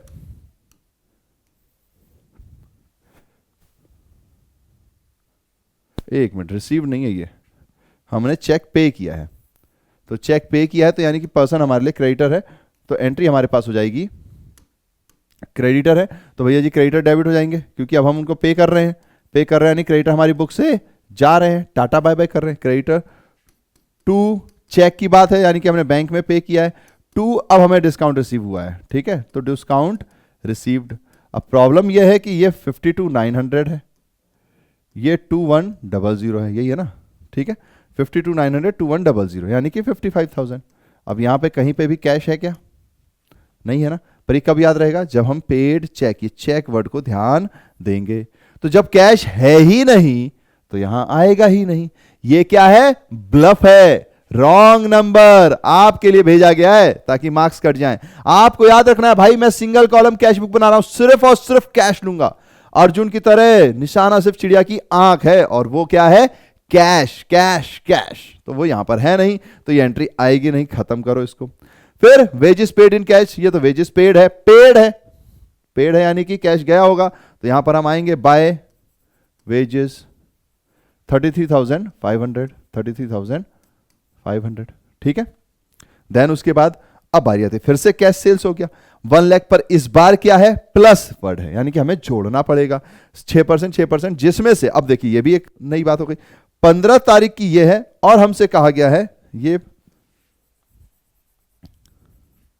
ये होगा, मान लीजिए अपन 17 जनवरी मान लेते हैं, ठीक है, क्या है ये 17 जनवरी। Out of which 1,10,000 deposited in bank, 1,10,000 रुपए बैंक में डिपॉजिट हुए, out of which 1,10,000 was deposited in bank on 17th January. तो हमने कहा ओके कोई दिक्कत नहीं है, हम उसमें जमा कर देंगे, है ना। तो अब डेट लिखते हैं, तो यहां पर आ जाएगी आपके पास ये डेट्स जो मिस हो गई है, 1 जनवरी, ये जो है वो 1 जनवरी की डेट है। देन सेल्स वाली हमारे पास 4 जनवरी की डेट है, तो 4 जनवरी, यहाँ पे भी 4, यहाँ पे भी 4, ठीक है। फिर ये बाय बैंक जो है हमारे पास डिपोजिटेड इनटू बैंक 7 जनवरी है, तो यहाँ पे तारीख आएगी 7 जनवरी। देन उसके बाद वेजेस पेड, चेक तो आएगा नहीं, वेजेस पेड 13 जनवरी और फिर आ रहा है 15 जनवरी, तो ये हो गया 13 जनवरी। देन उसके बाद आती है बारी 15 जनवरी की, तो ये 15 जनवरी को हमने कैश सेल किया, हमने कहा ओके, तो हम यहाँ पे क्या लिखेंगे, सेल्स, लेकिन सिर्फ सेल्स नहीं लिखेंगे, to output CGST, to output SGST, है ना, CGST SGST। सेल्स में हमारे पास कितना रुपया जाएगा, 1 लाख रुपया जाएगा भैया। CGST SGST में कितना जाएगा भैया, 6,000 जाएगा, क्योंकि 6% है। मैंने कहा अच्छा जी वाह, बड़ी जल्दी सीख गए, बस इतना ही तो काम है। अब कहाँ इशू आएगा, अब इशू आएगा कि भैया ये हो गया 1,12,000, हमसे बोला गया है कि भैया कैश सेल हुआ है, यानी कि मेरे को 1,12,000 रुपए मिले हैं। मैंने क्या किया, out of which 1,10,000 deposited in bank on 17 जनवरी, यानी कि 17 जनवरी को जो मेरे पास पैसा था बैंक में डिपॉजिट हुआ, अलग से नहीं बोला, खुद से समझना पड़ेगा। यहां पर डिपोजिटेड कैश इनटू बैंक यही हो रहा है, बस एक साथ बोल दिया कि भैया आपने कैश सेल किया 1 लाख रुपए का, उस पे 6% के हिसाब से आपने लिया टैक्स, यानी कि टोटल रुपए जो हुए वो 1,12,000 हुए। आपने उसमें से 1,12,000 आपको जेब में मिला, उसमें से 1,10,000 आपने जाके बैंक में जमा किया है, यह समझना होगा, ठीक है। आउट ऑफ विच, तो इसको ब्लू कलर करो भैया, यहां पे थोड़ा सा डाउट क्रिएट हो जाता है। आउट ऑफ विच का मतलब है कि ये आपको वहां पर जमा करना होगा 1,10,000 रुपए। तारीख बता दी उन्होंने 17 जनवरी, अब तो कोई दिक्कत नहीं है।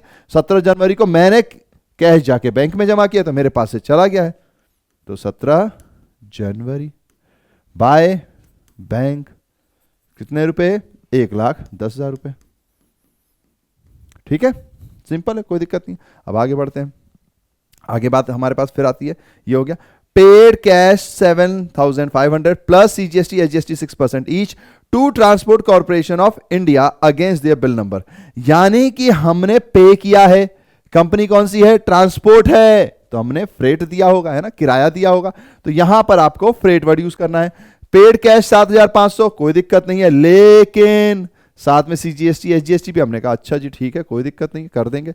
बाय तारीख कौन सी है हमारे पास, 19 जनवरी है, ठीक है, सबकी तारीख लिख दी है, सबकी तारीख लिख दी है, तो यहां पे आएगा 19 जनवरी बाय बाय और बाय, क्योंकि एक्सपेंस में GST CGST दोनों आ रहा है, मतलब CGST और SGST, तो यहां पर पहले तो आएगा फ्रेट 7,500, ठीक है। अब इस पे 6% निकालना पड़ेगा, तो टू इनपुट, याद रखिएगा यहां पे इनपुट होगा, याद रखिएगा यहां पे क्या आएगा, इनपुट आएगा, टू इनपुट CGST और SGST। अब इसका 6% निकालेंगे तो 2 जीरो तो कट गए, 450 45 है ना, 7 5 जा, है ना, अगर ये हट जाएगा तो 6 7 5 जा 30 का 0 कैरी 3 7 6 7 जा 42 और 3 450, तो दूसरे का भी 450 ही आएगा, यहां तो कोई दिक्कत नहीं है। अब आगे बढ़ते हैं, तो ये भी हो गया भैया जी, लो खत्म 19 भी। अब 21 paid cash for repairs, repairs के लिए हमने पे किया है 2,000 रुपए, उसमें भी CGST SGST लगा, हमने कहा ओके कोई बात नहीं, 19 फिर यहां पे तारीख कौन सी है, 21 जनवरी, ठीक है। हमने क्या किया, बाय रिपेयर्स, क्या क्या लगाया है भैया जी, 2 ही चीजें लगेंगी, 21 जनवरी बाय CGST इनपुट वर्ड लगेगा। ठीक है, अब तो सिंपल हो गया। बस पॉइंट सिर्फ इतना ही है कि क्या डेबिट होगा क्या क्रेडिट होगा, ये आपको याद रखना है। थोड़ी सी लैंग्वेज वाली प्रॉब्लम जो है ना, उसको अगर हमने सॉल्व कर लिया ना बॉस, तो हम सब 11th में अबव 90 ही लाएंगे। मैं तो चाहता हूं 100 आउट ऑफ 100 आए, पर अबव 90 तो सब के आएंगे बॉस। आप किसी भी लोगों से मिलोगे ना, वो बता देंगे कि अबव 90 तो यार हलवा है। सच्ची कह रहा हूं। और नहीं तो कहोगे कि अरे भैया आप तो कह देते हो, आते तो है नहीं। आप क्या आते थे कभी? और फिर मैं कहूँगा ओह शिट, मुँह छिपा लेता हूँ। पर आ जाते हैं यार, आ जाते हैं। नाउ अब उसके आगे बढ़ते हैं। नाउ और वैसे भी टीचर तो हमेशा मोटिवेट ही करेगा। 21 जनवरी, अब 24 जनवरी को क्या हुआ? Purchase goods on credit. Purchase goods on credit, उधार पे खरीदा है भैया। उधार पे खरीदा तो कैश आएगा क्या? कैश तो है ही नहीं ना भैया, यहां तो नहीं आएगा। बोगस एंट्री, रॉन्ग नंबर, हटो यहां से। फिर paid electricity bill in cash. अब यहां पर हमें सीजीएसटी एजीएसटी के बारे में कुछ नहीं बताया, तो हमें कोई मतलब नहीं है। नहीं बताया तो हम नहीं लेंगे। जब तक ऐसे लिखा ना हो हम नहीं लेंगे। तो यानी कि सिर्फ इलेक्ट्रिसिटी बिल पे किया गया है तो बस वही जाएगा। यहां पर भी लोगों को कंफ्यूज होता है, अब भाई क्या पता मिस प्रिंटिंग हो। अरे दादा मिस प्रिंटिंग नहीं होती है, अगर नहीं लिखा गया तो नहीं लेंगे, बात खत्म। वरना फिर अगर मिस प्रिंटिंग होगी तो जब आप एग्जाम दे रहे होंगे तो आपके टीचर्स आपको आके बता देंगे। तारीख कौन सी है? 27 जनवरी। 27 जनवरी बाय पेड है, ठीक है, पेड है तो बाय आएगा, बाय इलेक्ट्रिसिटी। ठीक है, इलेक्ट्रिसिटी एक्सपेंस जो कि है आई गेस 9,000 रुपीज। तो ये आ गया आपके पास 9,000 रुपीज। मैं बार बार बताता हूं, ऐसे ही लिखना आप कॉपी में, ताकि आपकी कैलकुलेशन करने में आपको आसानी हो जाए, है ना। कैलकुलेशन हमारे लिए थोड़ा सा ज्यादा पार्ट होता है और सही करना भी ज्यादा इंपॉर्टेंट होता है।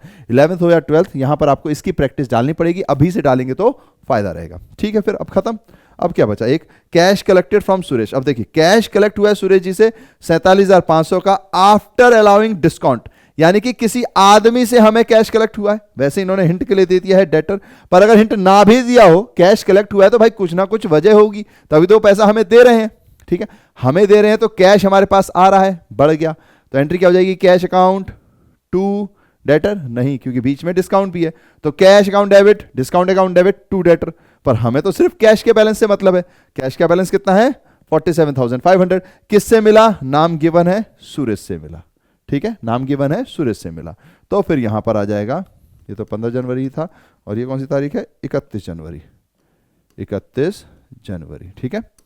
सुरेश जी हमें पैसे देंगे, प्यारे सुरेश जी। तो 31 जनवरी को हमने पैसे ले लिए, तो टू सुरेश। ठीक है, कितने रुपए ले लिए?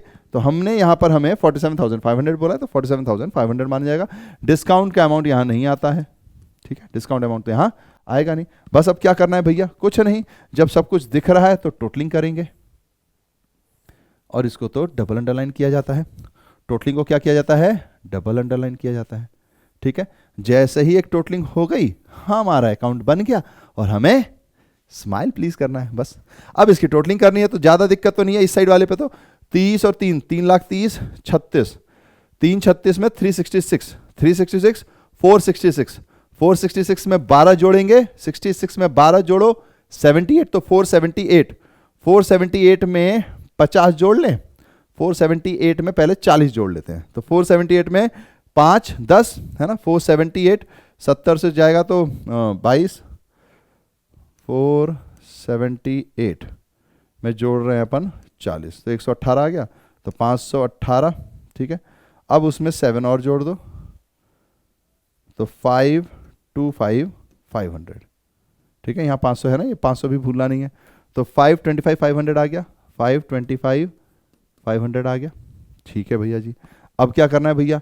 इस साइड की टोटलिंग करनी है, इसमें से माइनस करना है, जो बचेगा वो हमारा होगा। क्या होगा? क्योंकि जाहिर सी बात है, हमें दिख रहा है कि इस साइड नहीं बचने वाला, उस साइड ही बचने वाला, वैसे भी कैश है, उस साइड ही आएगा, इस साइड आने का सवाल ही नहीं उठता है।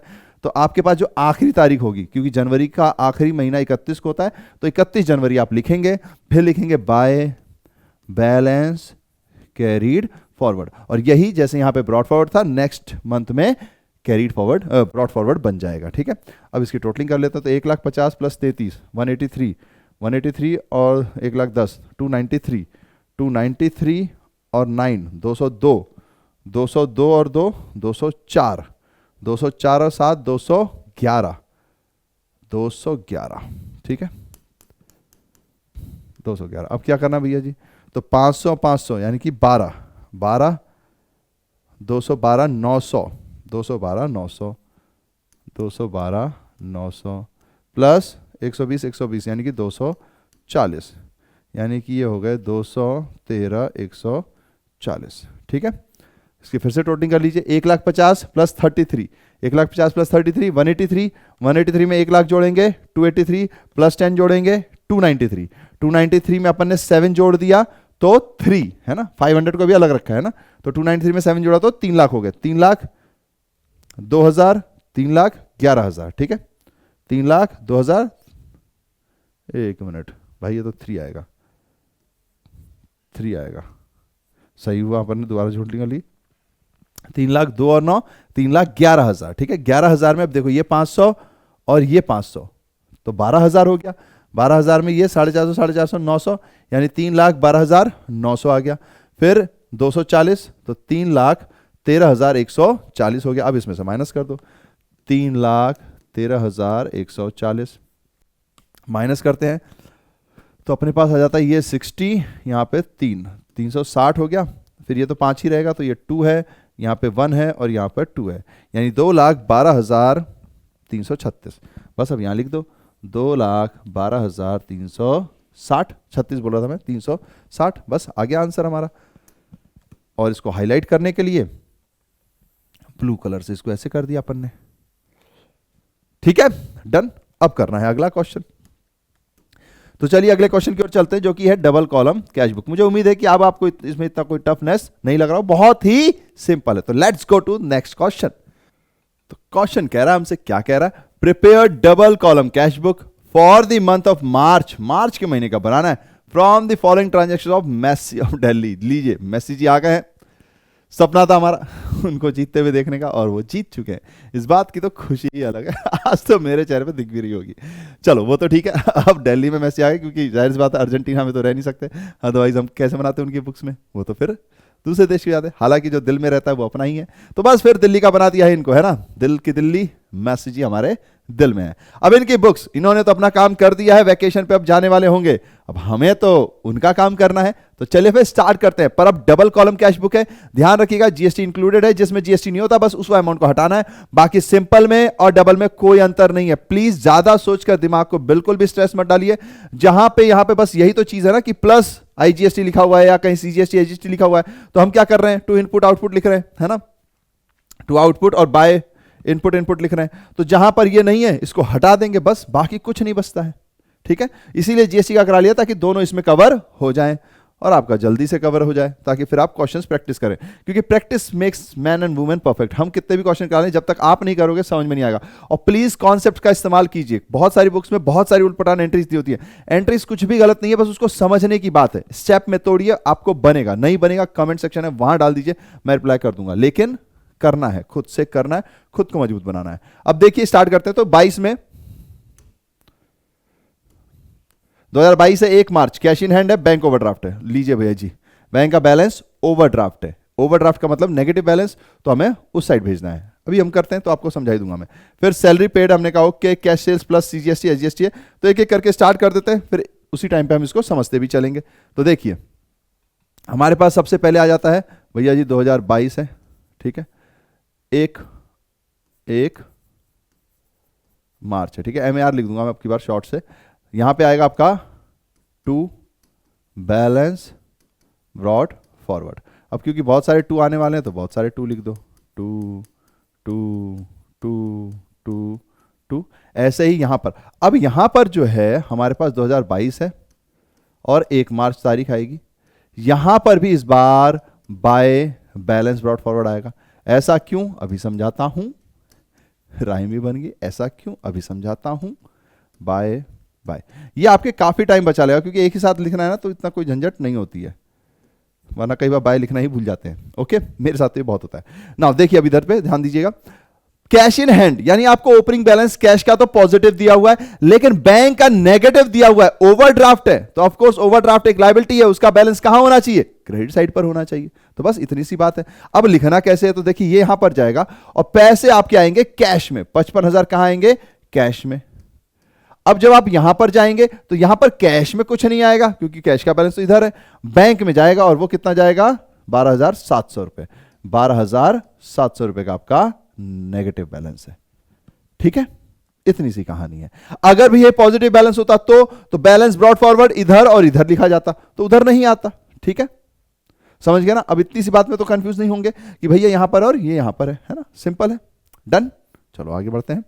अब आती है अगली बारी, सैलरी पेड। भैया सैलरी पेड लिखा है, ये नहीं लिखा चेक में कि कैश में, तो क्या करें? असम्पशन है भैया जी, अगर नहीं लिखा है, चेक स्पेसिफिकली लिखा होगा, नहीं लिखा है तो कैश ही ट्रीट किया जाएगा। तो हम इसको मानेंगे क्या? कि कैश में हुआ है।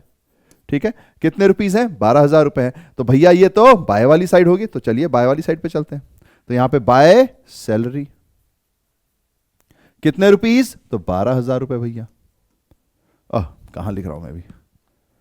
कैश में। ठीक है, ये 12,000 कहां आएंगे? कैश में आ जाएंगे। बस फिर खत्म बात। तो ये 12,000 यहां डाल देते हैं। ठीक है, चलो अब हमें बनने लगा, थोड़ी स्पीड में चलेंगे।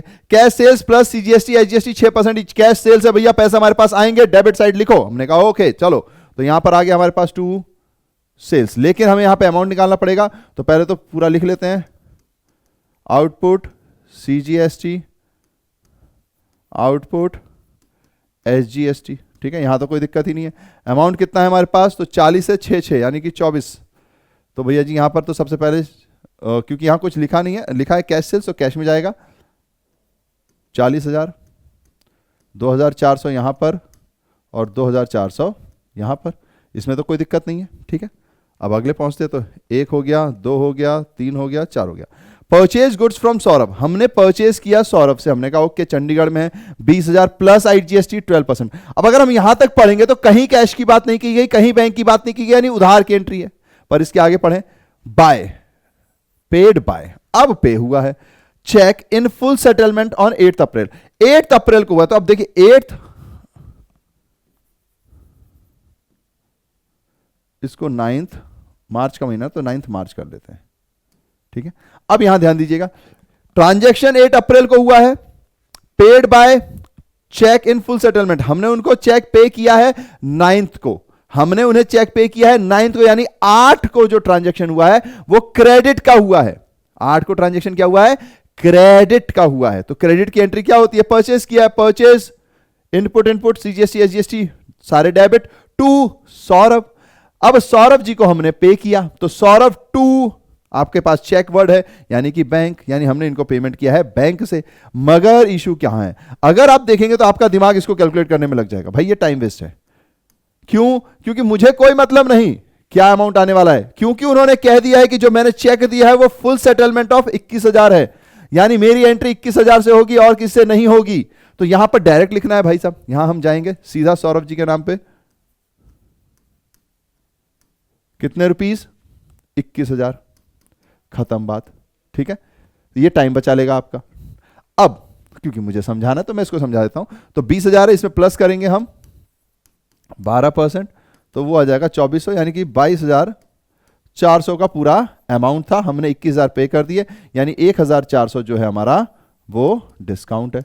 अब क्योंकि यहां पे कहीं एंट्री आनी नहीं है डिस्काउंट की, पहले के जमाने में ट्रिपल कॉलम होता था तब उसमें डिस्काउंट भी आता, फिर हम वहां डिस्काउंट भी लिखते, मगर अब तो लिखने की जरूरत है नहीं। ठीक है, नाउ पेड बाय चेक। अब देखिए सीधा एंट्री है, बस कंफ्यूजन क्या होती है, जैसे ये देखते हैं ना हमारा मन करता है इसको कैलकुलेट करने का, तो यहां टाइम थोड़ा लग जाता है। अगर कैलकुलेट करेंगे तो कोई बुरी चीज नहीं है, लेकिन यही है कि इसमें टाइम लगाना क्यों? अगर उसने हमें फुल सेटलमेंट बोल दिया, डिस्काउंट की एंट्री आनी नहीं है, तो जो फुल सेटलमेंट का अमाउंट है वही का वही लिखना है, तो बस लिख दिया अपन ने 21,000। आगे बढ़ जाते हैं, purchase furniture for cash plus CGST and HGST. अब हमने परचेज किया फर्नीचर, उसमें सीजीएसटी और एचजीएसटी लग रहा है। परचेज किया फर्नीचर 10,000 रुपए का, परचेज है, पेमेंट हमारे पास से गई है, तो भैया यहां पे बाय फर्नीचर, बाय फर्नीचर, फिर इनपुट है, ठीक है, सीजीएसटी, इनपुट है एसजीएसटी, यहां तो कोई दिक्कत नहीं है ना, इनपुट सीजीएसटी, इनपुट एसजीएसटी। अपने पास अमाउंट आ जाएगा। अब देखिए यहां पे जो फर्नीचर है वो है किसमें, परचेज फर्नीचर फॉर कैश, तो अमाउंट कहां जाएगा, कैश में, ठीक है। तो यहां पे 10,000 यहां पर आ जाएगा और ये भी आ जाएगा, 6% है तो 600 और 600, डन, कोई दिक्कत नहीं है। ओके बॉस, ये हो गया। हाँ, cash paid to Mbappe, Mbappe को भी पे कर दिया गया है, बहुत कोशिश की थी इन्होंने हराने की, चलो कोई बात नहीं। अब यहां पे भी देखिए डिस्काउंट रिसीव लिखा है, इसका हमको कोई मतलब नहीं है, हमें क्या करना, हमें तो उस अमाउंट से मतलब है जो कैश पेड हुआ है, जो कि अमाउंट आ रहा है हमारा 3,000 रुपए, तो बस फिर यहां पे बाय एम्बाप्पे, एम्बाप्पे, हालांकि आने वाले स्टार यही है, कितने रुपीस, तो 3,000। अब यहां पर कहीं भी जो बोला गया है कैश का बोला गया है, चेक का बोला नहीं गया, तो 3,000 यहां पर, ठीक है, बस खत्म, और तो कोई दिक्कत नहीं। अब थोड़े 2-4 बाय और बना देते हैं, ठीक है। एंड डेट में एक साथ लिख दूंगा, इसलिए नहीं लिखा मैंने, या लिख ही दूं, लिख ही देते हैं, नहीं तो मिस ही हो जाएगा बाद में फिर। 6 मार्च, तो यह आ जाएगा आपका 6 मार्च, तो ये भी 6 मार्च, ये भी 6 मार्च। उस साइड कितनी सैलरी हो गई, सैलरी की डेट क्या थी, 5 मार्च, परचेज की डेट है आपके पास 8, लेकिन तारीख आएगी 9, ध्यान रखिएगा तारीख आएगी 9, तो 11, कौन कौन सी तारीख है, 5, 9, 11, तो ये आ गया 5 MAR, ये आ गया आपके पास 9 MAR। ध्यान रखिएगा जिस दिन चेक पे हुआ उस दिन की तारीख आएगी, रुको इसको ब्लू कलर करता हूँ, अदरवाइज भूल जाएंगे। ये लीजिए भैया जी ब्लू कलर, ठीक है। नाउ यहाँ भी ब्लू कर दूँ क्या, ऐसे लाइन खींच के, याद रखिएगा, है ना, ये यहाँ पर लाइन खींच दी है मैंने, यहाँ पर भी एक ऐसे लाइन खींच दे रहा हूँ आपको ध्यान दिलाने के लिए, अदरवाइज आपको कॉपी में तो नहीं करने की जरूरत है। फिर उसके बाद फर्नीचर के बाद यहाँ पे आ जाएगा आपके पास 11 तारीख, 11 मार्च, उसी तारीख का इनपुट है, उसी तारीख का CGST HST दोनों के इनपुट है। फिर एम्बाप्पे जी हैं, एम्बाप्पे जी को 13 मार्च को किया गया, डिस्काउंट रिसीव्ड का हमें कोई लेना देना नहीं है, तो ये हो गया 13 मार्च, ठीक है। अब आगे बढ़ जाते हैं, ये भी हो गया। अब cheque issued to Messi was dishonoured, ठीक है। अब इसको समझिए, जब मैंने चेक पे किया होगा, मैंने जब चेक पे किया होगा तो मैंने एंट्री डाली होगी सौरभ टू बैंक, है ना, मैंने यही एंट्री डाली होगी, मैंने अपने आप से पेमेंट किया चेक के थ्रू। अब ये डिसऑनर हो गई, किसी काम की नहीं, यानी एंट्री उल्टी, तो बैंक टू सौरभ, ठीक है। तो यानी कि पैसे मेरे पास आ रहे हैं। एक्चुअली जब मैंने चेक इशू किया था तो मेरे अकाउंटेंट ने एंट्री डाल दी कि भैया यार चेक आपने इशू कर दिया है तो आपके बैंक से पैसे कट जाएंगे, तो मैंने बैंक को कम कर दिया। अब पता चला चेक डिसऑनर हो गया।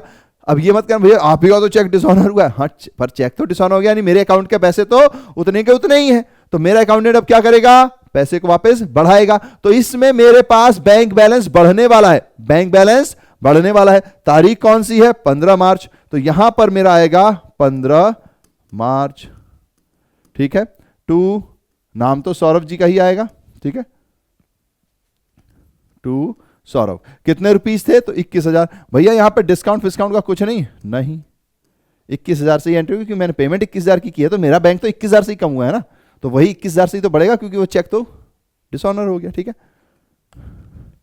नाउ कैश सेल्स, भैया जी यहां पे कैश सेल्स है, क्या वर्ड है, कैश सेल्स। ये पैसे जो है ये मैंने गलत लिख दिए हैं, ये जो पैसे हैं ये आपके बैंक में जाएंगे, ठीक है, तो ये आपके बैंक बैलेंस में जाएंगे 21,000। ओके, अब इधर आ जाते हैं वापस। अब इधर क्या है, cash sales plus CGST, cash sales है, यहां तो कोई दिक्कत ही नहीं है, ये तो 16 मार्च की तारीख है, 16 मार्च, मुझे लगता है 2 की और जरूरत है। कैश सेल्स है तो sales output CGST output SGST, ठीक है, आउटपुट आउटपुट हो गया। फिर हमारे पास कैश का है तो 10,000, 600, ठीक है। देन उसके बाद आगे बढ़ते हैं। अब क्या है भैया, ये भी कंप्लीट हो गया है, ये भी कंप्लीट हो गया।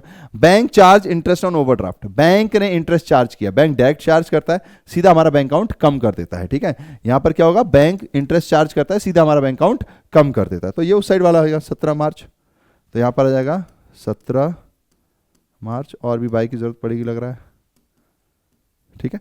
तो 17 मार्च को हमारे पास बैंक चार्जेस हैं, ठीक है, और इंटरेस्ट है तो इंटरेस्ट लिखेंगे, इंटरेस्ट चार्ज, क्योंकि इसमें बैंक हमारा बैलेंस सीधा सीधा माइनस कर देता है, तो अमाउंट इसमें आएगा जो कि है इंटरेस्ट का अमाउंट है 400 रुपए, ठीक है।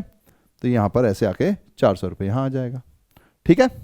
डन, कोई दिक्कत नहीं, मैं सिंपल ही धीरे धीरे ही चल रहा हूं ताकि आपको पता रहे। डिपॉजिटेड इनटू बैंक, अगर आपने डिपॉजिटेड इनटू बैंक यानी कैश ही डिपॉजिट किया होगा, है ना, कुछ और डिपॉजिट नहीं है, यहां पे आपको एजम्पशन डालना है कि भैया क्या पता क्या डिपॉजिट कर दिया है, तो आपको पता ही है कि कैश बुक बना रहे तो हम कैश डिपॉजिट किया होगा। कैश डिपॉजिट किया यानी कि कॉन्ट्रा एंट्री, यहां पर कॉन्ट्रा एंट्री आती है। अब इसकी एंट्री को समझ लेते हैं ताकि आप में से किसी को भी दिक्कत ना हो। देखो, जब मैं डिपॉजिट कर रहा हूं तो कैश मेरे पास से जा रहा है, तो कैश मेरा रिड्यूस हो रहा है ना, तो कैश क्रेडिट, बैंक बैलेंस मेरा बढ़ रहा है, तो एंट्री होती है bank account debit, bank account debit to cash account. अब देखिए भैया दोनों अकाउंट यहां बना रहे हैं तो कंफ्यूजन हो जाती है, तो मैं समझाता हूं। टू कैश है, बाय बैंक है, क्या है, टू कैश है, बाय बैंक है, टू कैश बाय बैंक। मैं अब कैश वाले में हूं, किस वाले में हूं मैं, कैश वाले में हूं, कैश वाले में हूं ना मैं, तो बाय बैंक देखना पड़ेगा, बाय वाली साइड कौन सी है, उस साइड है, तो बाय बैंक, तो यहां पर आ जाएगा बाय बैंक। अब पैसे कहां जाएंगे, बैंक के, बैंक आके बैंक में ही जाएगा क्या, नहीं, पैसा जाएगा कैश में, ठीक है, 9,000 रुपए, तो यहां पर ये 9,000 रुपए आता है, ठीक है।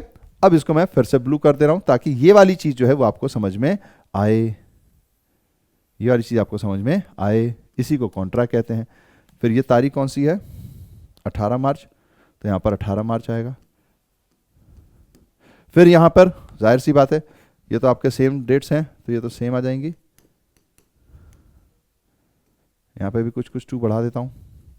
अब क्या होगा भैया जी, अब कुछ नहीं होगा, यहां पर हमारे पास ब्लू कलर है, ब्लू कलर है 18 मार्च का, ठीक है। अब यहां पर टू कैश है, तो हाँ जी टू कैश है, पर पैसा किस में जाएगा, बैंक में, मेरा बैंक बैलेंस बढ़ गया है। मैं अभी इसको दोबारा समझाऊंगा क्योंकि यही एक कॉन्ट्रा एंट्री है जहां पर लोगों को प्रॉब्लम आती है। कॉन्ट्रा एंट्री होती कुछ नहीं है, बस समझने की बात है।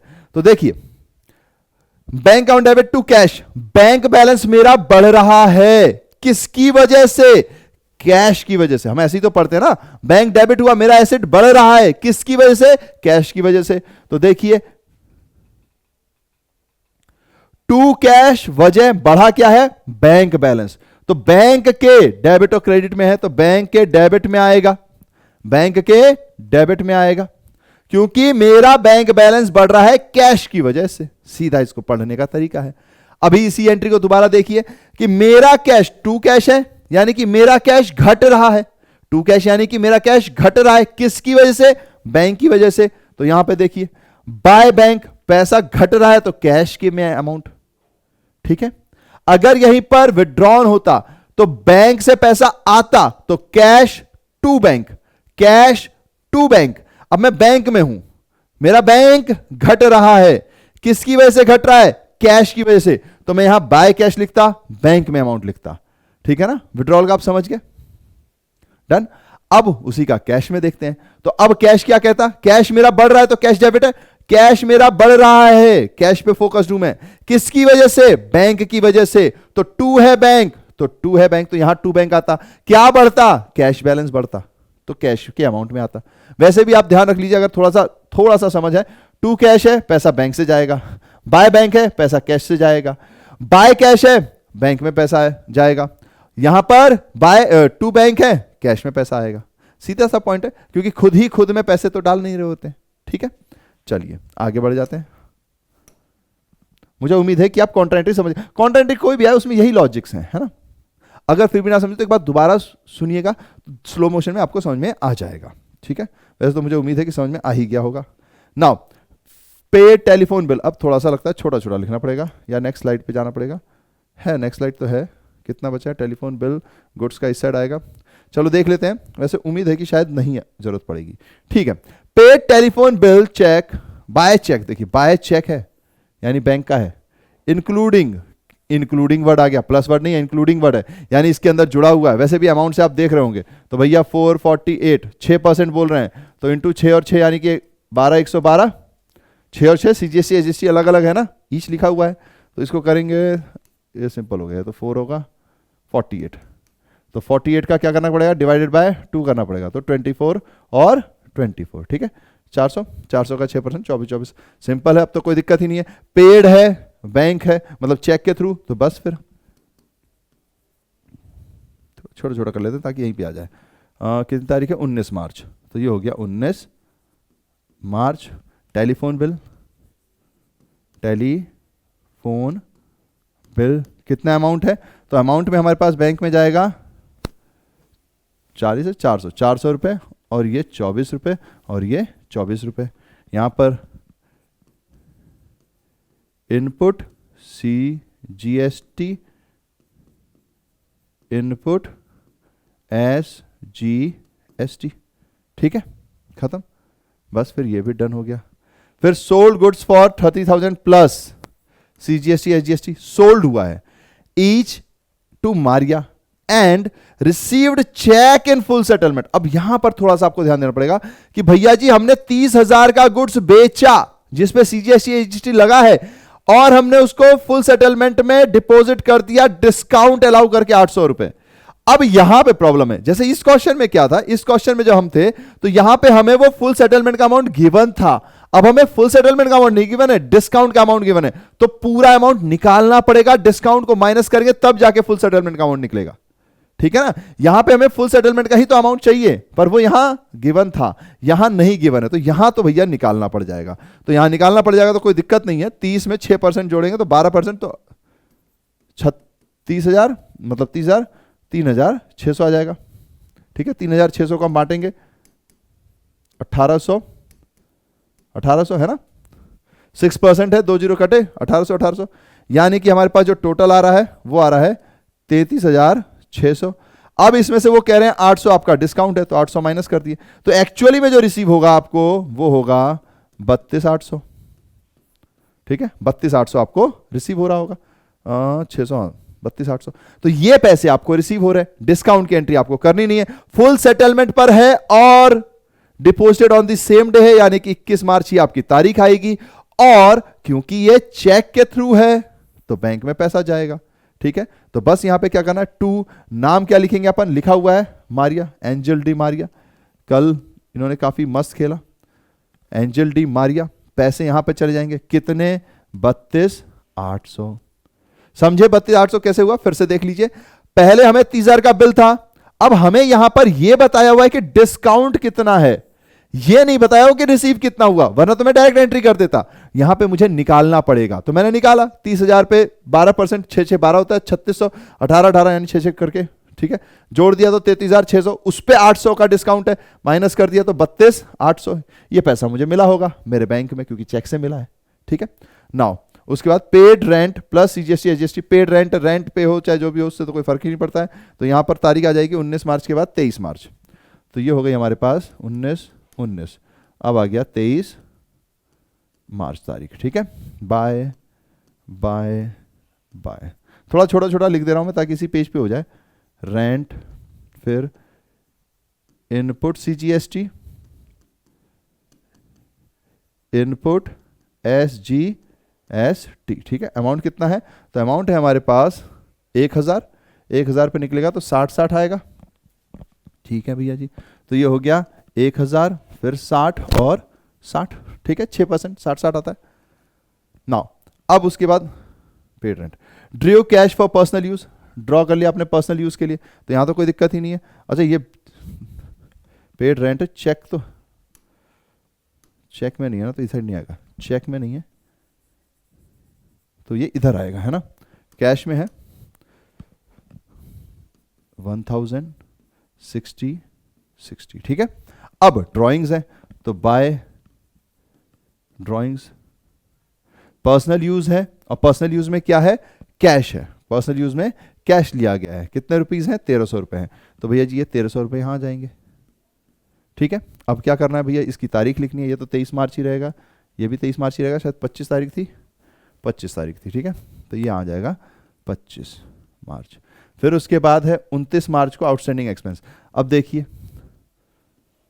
29 मार्च को आउटस्टैंडिंग एक्सपेंस है, पे हुआ है तो भैया वो तो इधर ही आएगा आउटस्टैंडिंग एक्सपेंस, ठीक है। कितने रुपीस होंगे, पेड है नहीं बताया तो हम कैश ही मानेंगे, 1,700 रुपए, है ना, तो ये आ गया 1,700, ठीक है। अब आखिरी एंट्री है, पहले मैं इस आखिरी एंट्री को भी कर लेते हैं, interest collected by bank, bank ने कलेक्ट किया तो ये बैंक में ऐड होगा, कौन सी तारीख है, 31 मार्च है, तो मैं यहां पर मारिया वाला 18 के बाद कौन सा था मारिया जी का फुल सेटलमेंट 21 मार्च, तो ये हो गया 21 मार्च और लास्ट में है 31 मार्च जिसमें इंटरेस्ट रिसीव हो रहा है, तो यहाँ पे लिखेंगे इंटरेस्ट रिसीव्ड जो कि कितना है 900 रुपये है और ये जाएगा बैंक में, तो 900 रुपये जाएगा बैंक में। ठीक है, अब कोई दिक्कत नहीं है। अब इसकी टोटलिंग के लिए क्योंकि जगह नहीं तो अपन नीचे ही कर लेते हैं। ठीक है, इसको थोड़ा बड़ा कर लेते हैं, क्या दिक्कत है।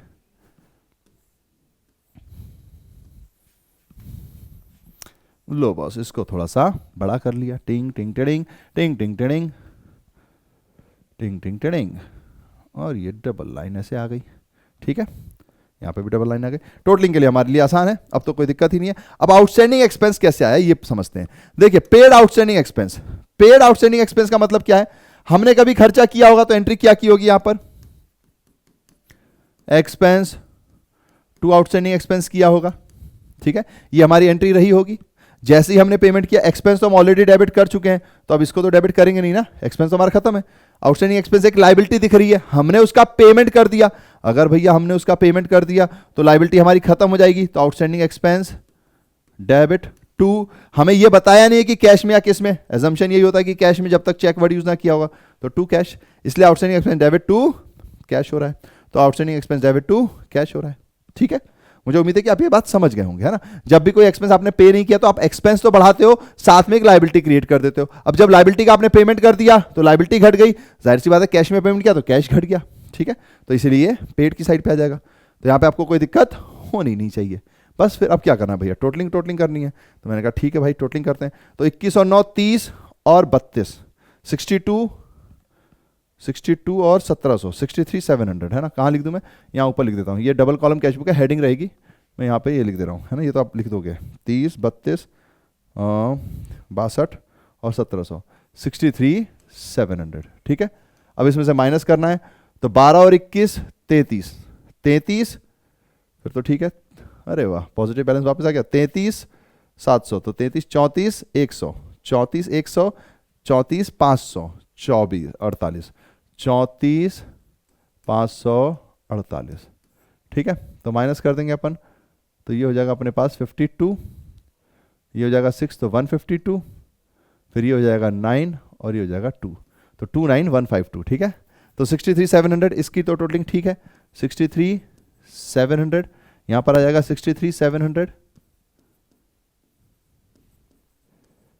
ठीक है, अब अपने पास बैलेंस है, तो 31 तारीख आएगी 31 मार्च,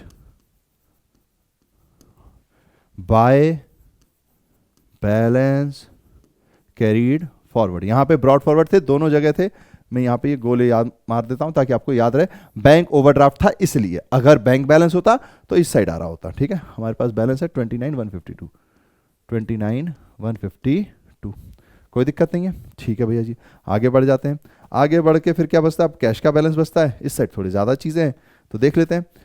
55 और 40 95 95 और 4 99 और 10 109 109 110 111, यानी 1 1 1 2 3। फिर से एक बार टोटलिंग कर ली जाए, 21 और 9 30 थे, 32 800 63 700। ठीक है, 12 और 21 33 33 खत्म, 33 एक हो गया 34 34 100 है, हाँ 34 100 34 500 548। ठीक है, सही है। अब इसकी टोटलिंग यहाँ पे 1,10,000 है, तो 55 55 और 4 99 99 और 10 99 और 10 109 109 और ये 4 और ये जुड़ गया 110, ये 4 और ये 4 जुड़ गया 111, मेरे हिसाब से सही है। अब यहाँ कहते हैं 12 और 10 22 22 और 3 25 22 और 3 25 25 और 10 35 35 और ये 3 35 और 3 38 साहब थोड़ा सा, हाँ 38 38 के बाद तो कोई दिक्कत ही नहीं है, 38 और ये आ गया आपके पास 1200, तो 38 यानी 39 200 39 200 और 60, तो 39 200 और 120, तो 39 39 यानी कि 39 39 39 200 यानी कि 320 तो ये आ जाएगा आपके पास 680, और क्योंकि 1 इधर चला गया तो 10 बचा, तो 10 में से 9 कटा तो 1, फिर ये भी 1 इधर देगा तो 10 बचा, तो 10 में से 7 तो 71 680। तो यहाँ पे आ जाएगा आपका 71 680। ठीक है, इसकी टोटलिंग कितनी है? 1,11,000, 1,11,000, और इसकी भी टोटलिंग आ गई 1,11,000। ठीक है, बहुत ही सिंपल है और कुछ भी नहीं है। तो इससे ज्यादा कैश बुक में कुछ भी नहीं। क्वेश्चंस बहुत सारे होंगे, आपको सारे करने हैं। पॉइंट यह है कि इतना याद रखना है, भैया पैसा रिसीव होगा तो इस साइड, पे होगा तो इस साइड। चेक से रिसीव होगा तो चेक यानी बैंक बैलेंस में, अगर चेक से पे होगा तो फिर यहां बैंक बैलेंस में माइनस होगा। इतना सा बस याद रखना है, और यह चीज तो आपको प्रैक्टिस से ही याद होगी। ऐसा नहीं है क्योंकि जाहिर सी बात है मैं टीचर हूं तो मुझे पता है कि हाँ भाई ये यहां नहीं होना। जब आप एग्जाम में जाओगे पहली दूसरी बार करोगे, गलती होगी। अकाउंट्स में जो बेसिक प्रॉब्लम होती है वो पावर ऑफ अलर्टनेस और पावर ऑफ पेशेंस मिस हो जाता है, क्योंकि जो कहते हैं ना अपन नेगेटिविटी ऑफ इरिटेशन है वो ज्यादा हो जाती है। तो पेशेंस बना के रखिए, क्वेश्चन यूं बनेंगे। ठीक है, चलो मुझे उम्मीद है कि ये आपको समझ में आ गया होगा। अब बढ़ते हैं आगे। ओके, तो फिर पैटी कैश बुक आ गया। ठीक है, मुझे उम्मीद है कि आपको ये सब इजी लग रहा होगा। अगर आप करेंगे ना समझने के बाद तो इजी ही लगेगी। थोड़ी बहुत लैंग्वेज की ऊपर नीचे होती है, उसके लिए इंग्लिश पे थोड़ा वर्क करना, और बाकी फिर प्रैक्टिस से आ ही जाता है। और अगर फिर भी कोई डाउट होगा कमेंट सेक्शन ओपन ही है ना। अब पैटी कैश बुक है, बड़ा ही सिंपल है ये तो। इसे मतलब ऐसा कहना चाहिए कि शायद ही सवाल आएगा, पर आने के चांसेस होते हैं 3-4 नंबर में, तो उसको भी कंप्लीट कर ही लेते हैं। Petty cash book is the book, अब ये होता क्या है, which is used for the purpose of recording expense involving small amounts. Besides petty expenses, receipts from main cashier are recorded. Petty cash book is like petty cash account and is maintained by the petty cashier. अगर इसको सीधे साधे simple शब्दों में समझा जाए तो देखिए, यहां पर एक ऑर्गेनाइजेशन है, ठीक है, यहां पर एक हमारे मेन कैशियर बैठते हैं। ठीक है, अब मेन कैशियर को बहुत सारा काम है, तो छुटपुट एक्सपेंस, हालांकि ये छुटपुट नहीं बोलना चाहिए, ऐसा बोलना चाहिए कुछ छोटे मोटे एक्सपेंसेस हैं जो कि रेगुलरली नेचर के हैं। तो अब ये अकाउंटेंट भाई मेन अकाउंटेंट है, अपन क्या छोटे मोटे काम करने के लिए बनेंगे, अपन बड़ा काम करेंगे। ऐसा मतलब ऐसे कोई ऊपर नीचे नहीं होता, मैं फन के लिए और आपको समझाने के लिए बता रहा हूं। तो इन्होंने क्या किया, इन्होंने बोला कि टिंकू भैया इधर आइए, और आपको मैं 10,000 रुपए दे देता हूं। एग्जाम्पल के लिए कह रहा हूं मैं, 10,000 रुपए दे देता हूं। इन्हीं 10,000 रुपए में से आप छुटपुट एक्सपेंसेस करते रहिए, उनको यहां से माइनस करते रहिए। छुटपुट एक्सपेंसेस को माइनस करते रहिए। ठीक है, और फिर यहां पर कुछ बैलेंस बचेगा। ठीक है, तो यही हमारा पैटी कैश बुक है, जहां पर इनको खुद को एक बुक बनानी है, जहां पे आप नॉर्मल एक्सपेंसेस जो छुटपुट होते हैं उनको लिखना है। लिखने के बाद जो भी बैलेंस बचेगा और फिर उसके बाद वापस इनसे मांगा जाएगा। इसमें कुछ टाइप्स हैं, उसको अब हम समझते हैं। बेसिक पॉइंट बस इतनी सी है कि हेड कैशियर किसी और चीज पे ध्यान दे पाए, इसलिए उन्होंने यहां पर एक छुटपुट के लिए टिंकू भैया को रख लिया है। ठीक है, चलो अब बढ़ जाते हैं, अब आपके लिए आसान होगा। System of petty cash book. पेटी कैश बुक में बी मेंटेन्ड बाय सिंपल या ऑर्डिनरी सिस्टम और इम्प्रेजेंट सिस्टम। ये दो सिस्टम्स होते हैं। सिंपल ऑर्डिनरी यानी बहुत ही सिंपल, इसका फॉर्मेट देख के आप समझ जाओगे। इम्प्रेजेंट यानी कि थोड़ा सा अलग होता है, वो उसके बारे में मतलब वो 15 दिन के हिसाब से होता है और कुछ बैलेंस अमाउंट बचता है, तो उसको थ्योरी में देख लीजिए। Now simple system of petty cash book. In the case of simple system of petty cashier is given appropriate amount of cash and after spending the amount he submits the petty cash account to the head cashier. यानी आपको एक amount दिया जाएगा, जो भी आपने खर्चा किया हटाइए, बाकी पैसा पेटी कैशियर को दीजिए, बात खत्म, फिर अगले हफ्ते के लिए दोबारा ले लीजिए। ठीक है, यहां पे ये होता है। इम्प्रेजेंट में थोड़ा सा अलग है। Under this system an estimate is made, यहां पर थोड़ा सा दिमाग लगा के एक एस्टिमेशन किया जाता है। अमाउंट रिक्वायर्ड फॉर पेटी एक्सपेंसेस फॉर अ पीरियड से अ वीक और अ फोर्टनाइट और अ मंथ, है ना। हम डिसाइड करते हैं कि यार हमें ना इतने इतने खर्चे होते हैं, तो मोटा मोटी ये खर्चा होना चाहिए। Then the amount is so ascertained is given to the petty cashier. यहां पर पेटी कैशियर को फिर वो दिया जाता है इन द बिगिनिंग। जो भी अमाउंट मेन हेड कैशियर ने निकाला, उसने सोचा कि यार इतना महीने भर का खर्चा होता है, वो अमाउंट हम पेटी कैशियर को दे देते हैं। ठीक है, बिगिनिंग में। Now the amount paid by him during the period, thus he will again have the fixed amount in the beginning of the new period reimbursed. ठीक है, यानी यहां पर क्या होता है कि जैसे इस केस में आपको 10,000 रुपए मिले, लेट सपोज आपने 9,000 खर्च कर दिए, तो आप ये 1,000 रुपए लेकर जाओगे और हेड कैशियर को दे दोगे। ठीक है, हेड कैशियर को आप दे दोगे, फिर हेड कैशियर अगले महीने दोबारा देगा। इस केस में क्या होता है कि आपके पास 10,000 रुपए हैं, ठीक है, आपके 9,000 खर्चे हो गए, यानी कि 1,000 बचे। तो हेड कैशियर साहब हेड कैशियर्स आप यहां पे प्लस कर देंगे 9,000 रुपए, और बस इतना ही अंतर है और कुछ नहीं है। हेड कैशियर्स आप क्या करेंगे, 9,000 रुपए आपको भेज देंगे, बस इतनी सी कहानी है। ठीक है, इसमें क्या होता है, आप जो भी बचा वो आप हेड कैशियर को दोगे, फिर अगले महीने दोबारा से ले लोगे जो भी पैसा बच रहा है, जो भी सिस्टम हो रहा है। यहां पर हेड कैशियर ने पूरा कैलकुलेट कर लिया, मतलब जो भी सिस्टम है उसने कैलकुलेट कर लिया कि वीकली हमें इतना खर्चा होता है या मंथली या फिर फोर्टनाइट पे इतना खर्चा होता है। अब उसके हिसाब से उन्होंने डिसाइड किया, कुछ पैसे बच गए तो फिर एक्स्ट्रा आपको दे दिया, तो वो आपसे वापस नहीं लिया है, जो बचे मतलब जितना बचा उसमें जो आपका महीने का आपने डिसाइड किया था उतना आपको वापस दे दिया, फिर आपके पास वापस से 10,000 रुपए हो गए, फिर आप खर्च करोगे, जो भी बचेगा फिर वापस उतना मिल जाएगा। तो यहां पर ये सिस्टम है, यहां पर ये भाई जो बचा वापस करो, फिर उनसे वापस लो, बस इतू सा अंतर है। ठीक है, अब इस अंतर की वजह से थोड़ी सी अकाउंटिंग में भी अंतर हो जाता है। हालांकि सिंपल वाला काफी सिंपल है, यहां पर भी सिंपल ही है, इसमें कोई ज्यादा 30 मार खान काम नहीं है, बस थोड़ा सा रिपीटेटिव हो जाता है। This amount is called imprest money. ठीक है, इसको इम्प्रेजेंट मनी कहते हैं। This system for paying advance in the beginning and reimbursing the amount spent from time to time is called imprest system. इसी को इम्प्रेजेंट सिस्टम बोलते हैं, और कुछ भी नई बात इसमें नहीं है। ठीक है, आगे बढ़ जाते हैं। नाउ एडवांटेज क्या है भैया जी, सबसे पहली बात तो कंट्रोल ओवर मिस्टेक्स, जो छोटी मोटी गलतियां होती है वो मतलब होने वाली होती है, उस पर कंट्रोल आ जाता है। The petty cash book is checked by the cashier at the regular intervals पे भी चेक हो जाता है, तो इससे गलती करने के चांसेस जो होते हैं वो थोड़े कम हो जाते हैं और वो सुधार भी लेता है। कंट्रोल ओवर पेटी एक्सपेंसेस, यानी कि ये 2 बार हो गया है, कंट्रोल ओवर पेटी एक्सपेंसेस है। ठीक है, कंट्रोल ओवर पेटी एक्सपेंसेस यानी कि आप एक कंट्रोल भी लगा लेते हैं, है ना। खुद पे होता है तो किसी ने मांगा दे दिया, किसी ने मांगा दे दिया, अब एक अकेला आदमी बैठा होता है तो थोड़ा देखता रहता है, थोड़ी सी नॉलेज लेता रहता है कि भाई कहाँ क्या हो रहा है, कैसे कैश हो रहा है, थोड़ी सी चेकिंग चलती रहती है ना। Petty expenses are capped within the limits of implicit system since the petty cashier can never spend more than the available petty cash, है ना। तो petty cashier से भी पूछा जाएगा भाई हमने इतना दिमाग लगाया है, उसके बाद ये अमाउंट निकला, इससे ज्यादा क्यों खर्च हो रहा है भाई, क्या चक्कर है, बिल बोगस तो नहीं आ रहे, जरा चेक करना कोपचे में बुलाओ सबको, कहते हैं ना डायलॉग, आओ कभी हवेली पर तो वैसा होता है, तो यानी कि चेक बैलेंसेस चल रहे होते हैं। देन कंट्रोल ओवर फ्रॉड्स, जाहिर सी बात है अगर यहाँ पर मिस्टेक्स कम हो जाएंगी, एक्सपेंसेस पे ध्यान दिया जाएगा तो फ्रॉड्स भी कम हो जाएंगे, सिंपल सा पॉइंट है ना। Under this system duplication of cash, duplication यानी कि चोरी करने की कोशिश या फ्रॉड करने की कोशिश, can be minimised since the petty cashier is not allowed to draw cash as and when he desires. ठीक है, तो पेटी कैशियर के पास ये अधिकार नहीं कि आप कभी भी कैश निकाल सकते हो, तो एक फ्रॉड होने के चांसेस में रुकावट आ जाती है। ठीक है, चलिए आगे बढ़ते हैं। Now types of petty cash book 2 प्रकार के हैं, सिंपल है और एनालिटिकल है। एनालिटिकल इम्प्लिसिट सिस्टम वाला होता है।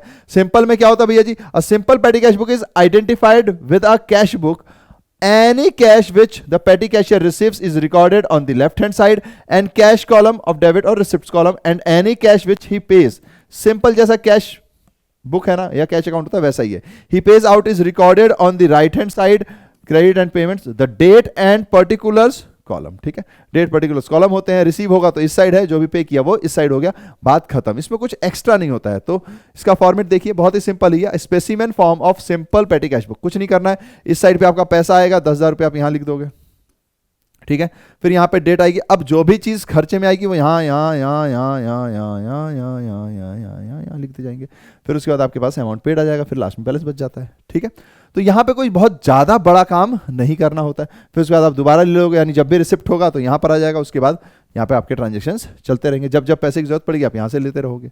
ठीक है, ये हो जाता है। ओके, तो ये बहुत ही सिंपल है, इसमें ज्यादा कुछ करना नहीं पड़ता। हम जो इलस्ट्रेशन करेंगे हम वो एनालिटिकल उसके ऊपर कर देंगे, ताकि ये फिर आपको समझ में आ ही जाता है, इसमें तो कोई दिक्कत नहीं है। यहाँ पर कोई भी एक्सपेंस हो सकता है, कन्वीनियंस का एक्सपेंस यहाँ पर आ जाएगा, देन ट्रैवलिंग का एक्सपेंस आ जाएगा, यानी यहाँ पे सारे एक्सपेंसेस होते हैं। ठीक है, जितने भी इकट्ठे होते जाएंगे सारे करते जाएंगे, इसमें से माइनस करते जाएंगे, यहाँ करते जाएंगे, यहाँ से माइनस करते जाएंगे, फिर बाद में वापस पैसे उठा लेंगे, है ना। अब एनालिटिकल, ये थोड़ा सा ध्यान देने वाली बात है, हालांकि इसमें कोई बहुत बड़ा 30 मार खान काम नहीं है, लेकिन थोड़ा सा इसमें एक्स्ट्रा वर्क ज्यादा है। नाउ पेटी cash book has 2 sides, left hand side is used for recording receipts, ये तो जाहिर सी बात है, लेफ्ट हैंड साइड याद ही कर लो आप कि हम अगर ऐसे खड़े हैं तो ये वाला साइड हमारा रिसिप्ट का साइड है, कैश बुक में भी यही था, है ना। एंड राइट हैंड साइड फिर किसका होगा, सिंपल सी बात है, पेमेंट का साइड होगा, is used for recording payments. In this cash book a separate column is provided for recording a particular item of expenditure, that is postage, stationery, advertisement etcetera. बस यहां पे क्या दिक्कत है, हर एक्सपेंस का एक कॉलम बन जाता है, यानी कि यहां पर जब मैं था तो चाहे कन्वीनियंस हो, चाहे ट्रैवलिंग हो, चाहे कोई भी एक्सपेंसेस हो, स्टेशनरी के एक्सपेंसेस सब इसी के अंदर आते जा रहे हैं नंबर वाइज नंबर वाइज। अब मैं अगर आपसे पूछ लूं कि भाई इतनी सारी एंट्री कर ली, जरा बताना स्टेशनरी का टोटल क्या है, तो आप क्या करोगे? यहां पर स्टेशनरी है 1, भैया यहां पर भी है 2, यहां पे भी है 3, यहां पे भी है 4, यहां पे भी 5, टुक टुक टुक टुक टुक टुक करके कैलकुलेट करोगे, है ना? तो यहां पर आपको कैलकुलेट करने की जरूरत पड़ती है अगर सिंगल सिंगल इंडिविजुअल एक्सपेंडिचर आपसे पूछ ली जाए तो।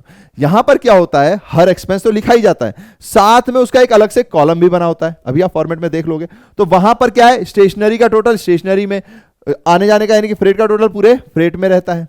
ठीक है, तो हमारे लिए आसान हो जाता है। ठीक है, ओके बॉस, अब आगे बढ़ते हैं।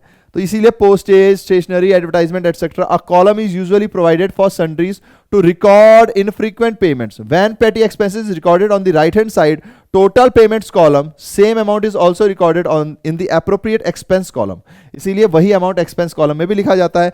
At the end of particular period analysis expense column are added and posted to the debit side of respective accounts. और फिर जो भी आपका टोटल आ रहा है वो टोटल पूरा उनके लेस अकाउंट में चला जाता है, क्योंकि हर अकाउंट का लेस अकाउंट भी बनता है। ठीक है, एक बार फॉर्मेट देखिए, आपको ज्यादा अच्छे समझ में आ जाएगा। आपने इस साइड रिसिप्ट लिखी, ये डेट है, ये वाउचर नंबर है, ये पर्टिकुलर है, यहां पर सारी चीज आती जाती हैं। ठीक है, रिसिप्ट हो रहा है, पेमेंट हो रहा है, जो भी हो रहा है, यहां पर वो टोटल पेमेंट होता जाएगा, टोटलिंग आती जाएगी। यहां पर जैसे काटे से रिलेटेड जो भी चीज़ है वो यहां जाएगी, स्टेशनरी से रिलेटेड यहां जाएगी, पोस्टेज से यहां जाएगी, इनपुट जीएसटी है, मतलब मान लीजिए अगर सीजीएसटी है तो सीजीएसटी, एजीएसटी, तो मैं यहाँ सीजीएसटी एजीएसटी लिख दे रहा हूँ। और अगर मान लीजिए आईजीएसटी हुआ तो आईजीएसटी का अलग से कॉलम खुल जाएगा, है ना। कॉलम तो आप कितने भी खोल सकते हो। तो यहां पर सब क्या आएंगे, अब जैसे मान लीजिए यहां पर कार्टेज का आया तो यहां लिखेंगे, यहां पर मान लीजिए स्टेशनरी का है तो यहां लिखेंगे, मान लीजिए यहां पर हमारा पोस्टेज का है तो यहां लिखेंगे, फिर से अपना मान लो स्टेशनरी का आ गया तो यहां लिखेंगे। तो अब क्या यहां पर इसकी भी टोटलिंग हो रही है, ठीक है, और यहां पर इसकी भी टोटलिंग हो रही है, फिर ओवरऑल टोटल पेमेंट्स भी आ रहे हैं। ठीक है, तो ये क्या हो जाता है, आसान हो जाता है ये पता कर पाना कि भाई एक्चुअल में पर हेड खर्चा कितना हुआ है, वो भी यहां निकाल सकते हैं, जो कि सिंपल में नहीं निकाल सकते थे। हाँ, मेहनत भी लग जाती है, एक्स्ट्रा नॉलेज चाहिए तो मेहनत तो करनी पड़ेगी। तो सीधा सा पॉइंट है कि नहीं। चलो, ये आप समझ गए, फॉर्मेट में कोई दिक्कत नहीं है ना। तो आगे बढ़े, रिसिप्ट साइड, यानी कि जब भी कोई पैसा रिसीव होगा तो इस तरफ आ जाएगा। ओके, तो फिर आगे देख लीजिए, difference between simple and analytical पेटी कैश बुक। वैसे अब आपको समझ में आ ही गया होगा, कोई उतनी बड़ी बात है नहीं इसके अंदर। तो देखिए, separate record of each kind of पेटी एक्सपेंसेस इज नॉट मेंटेन्ड। यहां पे सेपरेट नहीं बनाया जाता, यहां पे बनाया जाता है। Analysis columns are used for each common occurring item of expense such as stationery, postage या ट्रेवलिंग एक्सपेंस। ठीक है, now it is written in the same manner as cash book. मैंने बताया था ना, ये आपको सेम ही लगेगा एकदम कैश बुक की तरह। इस साइड रिसिप्ट का है, इस साइड जो भी पेमेंट है वो है ना। बट यहां पर pages are not divided down the centre, major space is provided for the expenses side and having separate columns. यानी कि क्रेडिट का बहुत ही कम है, जब एक महीना एक बार आपको रिसीव होगा उसके बाद सारा इस साइड पे है, तो ये इक्वल नहीं होता। अगर आप ध्यान भी देंगे तो ये देखिए, ये लाइन है यहाँ पर एक तरीके से, ये पर्टिकुलर्स की लाइन है, तो चलो यहां से मान लीजिए आप, है ना, ये बाकी टोटल पेमेंट है, ये इधर पर्टिकुलर, हालांकि इसमें भी एक्सपेंसेस और रिसिप्ट दोनों ही आते हैं, लेकिन लेट सपोज मान लीजिए, तो ये देखो मेजर पोर्शन इतना इसका है और मेजर पोर्शन किसका है, इसका है। अब ये और भी बढ़ सकता है, जितने अकाउंट्स खुलते जाएंगे उतना बढ़ता जाएगा। ठीक है, तो ये एक थोड़ा सा डिफरेंस है। Eight the end of the period total expenses under different heads can not be determined, can not be determined, ये बेसिक रीजन है जिसकी वजह से इसको अलग से बनाया जाता है। Eight the end of expenses under different heads can be determined easily. ठीक है, यहां पे डिटरमाइंड इजीली हो जाता है। बस यही एक अंतर है जिसकी वजह से इतनी मेहनत की जा रही है, अदरवाइज कोई खास अंतर इसमें होता नहीं है। ठीक है, चलो फिर अब एक क्वेश्चन कर लेते हैं। तो देखिए, प्रिपेयर एन एनालिटिकल पेटी कैश बुक। पेटी कैश बुक आपको बनानी है, सिंपल वाली सिंपल होती है, इसको बना लेंगे तो वो तो आपको समझ में आ ही जाएगी। मैं थोड़ा बता भी दूंगा, ज्यादा है तो। Analytical cash book on the इम्प्रेजेंट system from the following information. हमारे पास इन्फॉर्मेशन गिवन है, हमें ऐसे ही कुछ डेट्स गिवन होती हैं, क्या अमाउंट रिसीव हुआ वो हमें गिवन है। व्हाइट कलर कर लेते हैं क्योंकि यहाँ येलो ज्यादा है।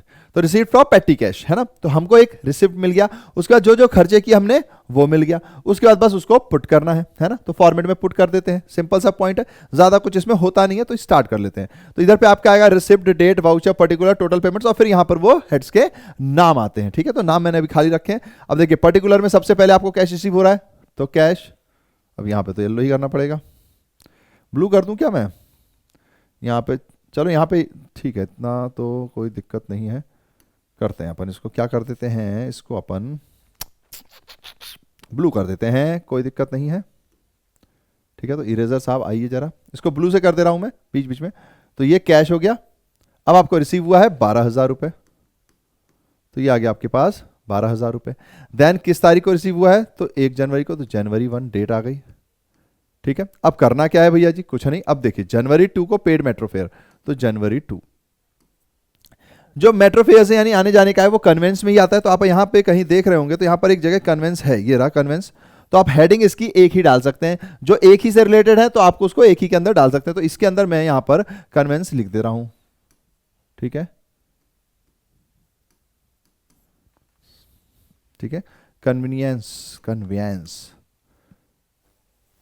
ठीक है, तो कन्वेंस यहां पे हेडिंग डाल दी, मेट्रो फेयर इसी के अंदर चला जाएगा। तो अब देखिए यहां पर जब अपन जनवरी 2 में लिखेंगे तो पर्टिकुलर्स में आ जाएगा आपका मेट्रो फेयर। पेमेंट्स में आपके पास जाएगा अमाउंट, पेमेंट कितना है 250। तो देखिए यहां टोटल पेमेंट में आपके ये 250 आएगा और यही 250 आपका यहां चला जाएगा। बस यही है कि बार बार रिपीट करना और कुछ नहीं है इसमें। फिर काटेज है, काटेज को अलग से लिख देते हैं। तो जनवरी 2 ही तारीख रहेगी आपके पास, यहां पर ये काटेज आएगा।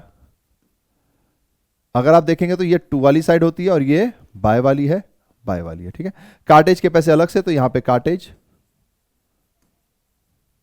काटेज के पैसे काटेज के सामने जो कि अमाउंट है 450। तो पहले तो यहां टोटल पेमेंट में 450 लिखा जाएगा और यहां पर आ जाएगा आपका 450। ठीक है, रिपीटेटिव वर्क ज्यादा है बस इसमें, और कुछ नहीं। अब तो छपा छपाई है। फिर पोस्टेज है 3 जनवरी को, तो जनवरी 3 बाय पोस्टेज, इसको जल्दी जल्दी कर लेते हैं, कोई दिक्कत तो इसमें है नहीं। पोस्टेज में हमारे पास जो अमाउंट है वो है 800 रुपये, तो पोस्टेज के अमाउंट चले गए 800 रुपये। फिर एक नया हेड बन जाएगा पोस्टेज का और यहां पर आ जाएंगे आपके 800 रुपये। ठीक है, देन इसके बाद आगे बढ़ते हैं। तो अब है वेजेस फॉर कैजुअल लेबर, जनवरी 3 ही तारीख है, तो ये लीजिए बाय वेजेस, ये भी एक अलग हेड है ना। नॉर्मली ऐसे एक्सपेंसेस आते नहीं है लेकिन है तो अपन दे सकते हैं, इसमें कोई दिक्कत की बात नहीं होती है। अगर दे दिया है तो नॉर्मल वेजेस होंगे, कैजुअल लेबर्स कभी कभी आते होंगे तो उन्होंने हैंडल कर लिया। ठीक है, क्वेश्चन कह रहा है तो हम इसको दे सकते हैं। तो वेजेस है हमारे पास 500 रुपये, देखा कम है अमाउंट इसीलिए यहाँ पे आता भी है 500। तो ये आ गया वेजेस का आपका 500, बस क्या बचा। अब इसमें थोड़ा जीएसटी भी रखा है मैंने ताकि आपको समझ में आ जाए कि अगर जीएसटी भी है तो कोई 30 मार खान काम नहीं है। आपको बस ये देखना है कि टेलीफोन बिल्स हैं जो कि यहां पर आ रहे हैं। ठीक है, हमें कुछ नहीं करना, यहां पर कुछ भी बताया हुआ नहीं है, तो आपको 6% इसके ऊपर निकालना होगा। तो 1800 इंटू 6%, यानी कि जो आपका टेलीफोन बिल है वो 1800 है, इंक्लूडिंग वर्ड नहीं लिखा है, प्लस वर्ड लिखा है ना। तो हम कुछ भी अलग नहीं करने वाले हैं, हम इसी में 6% निकालने वाले हैं। तो इसका 6% आएगा शायद 108, है ना। 6 8 जा 48 का 8 कैरी 4, 6 1 6, तो 108 108। ठीक है, अगर आईजीएसटी वर्ड होता तो आईजीएसटी में आ जाता, सीजीएसटी है एसजीएसटी है, तो हमने कहा ठीक है। तो यहां पर आपका आएगा बाय, तारीख कितनी है 4 तारीख है, तो ये आ गया जनवरी 4 और यहां पे आएगा बाय टेलीफोन। ठीक है, बिल बाय सीजीएसटी, ये इनपुट होगा। ठीक है, इनपुट और बाय, ये इनपुट के लिए थोड़ी जगह कम है तो मैं ऐसे आईएन लिख दे रहा हूं। ठीक है, एसजीएसटी। ओके, अब टेलीफोन बिल में कितना जाएगा आपका, तो टेलीफोन बिल था 1800 का, 108 रुपए सीजीएसटी में और 108 रुपए एसजीएसटी में। अब यहां पर एक नया कॉलम खुलेगा टेलीफोन। ठीक है, टेलीफोन के में आ जाएगा आपका यहां पर, ये देखिए आ गया 1800। सीजीएसटी एसजीएसटी भी आपका खुलेगा, तो यहां पे इनपुट सीजीएसटी, इनपुट एसजीएसटी। अगर मैं आपसे कहूं यहां क्या आउटपुट आ सकता है, क्या कहते हो?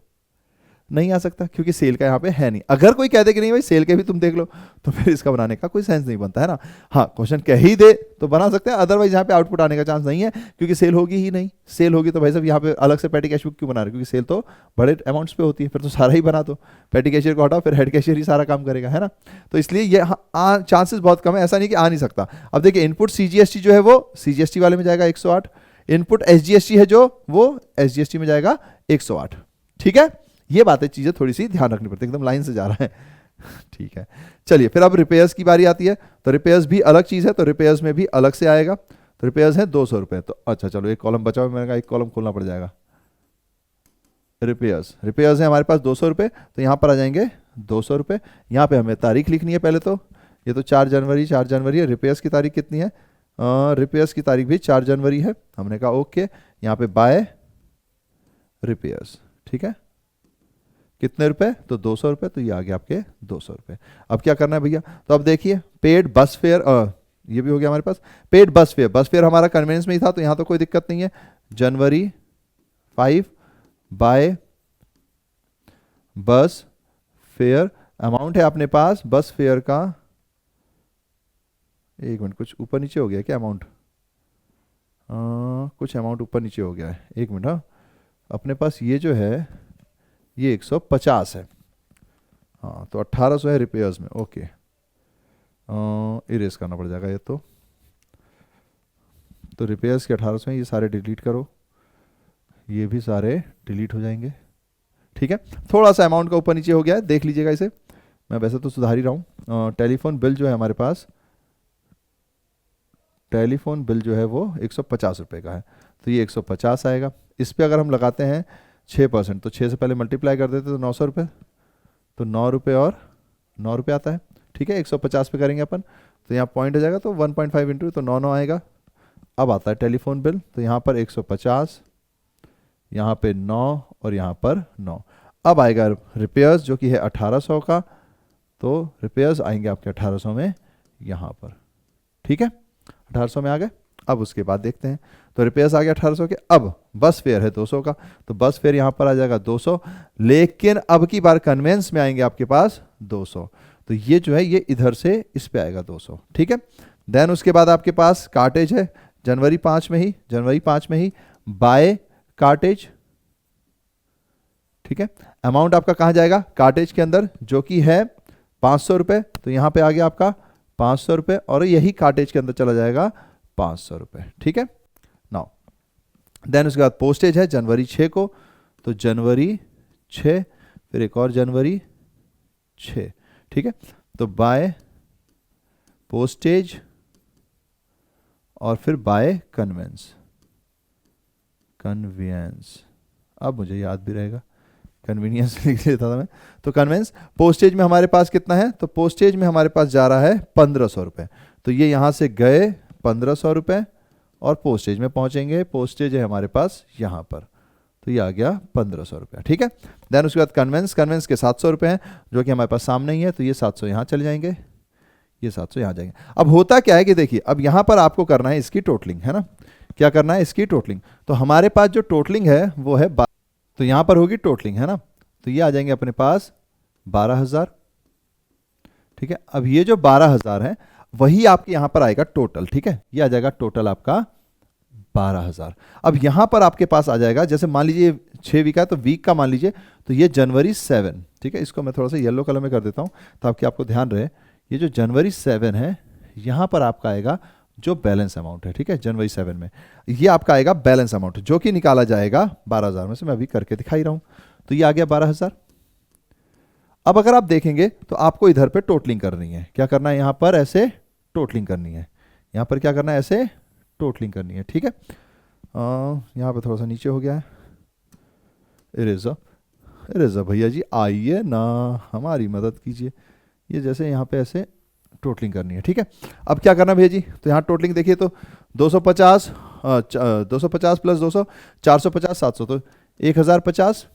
ठीक है, देन यहाँ पर आपके पास 950, देन यहाँ पर आप करेंगे तो ये हो जाएगा 2300, यहाँ पर है आपके पास 500, यहाँ पर तो सिंपल है 150 9 9 और 1800।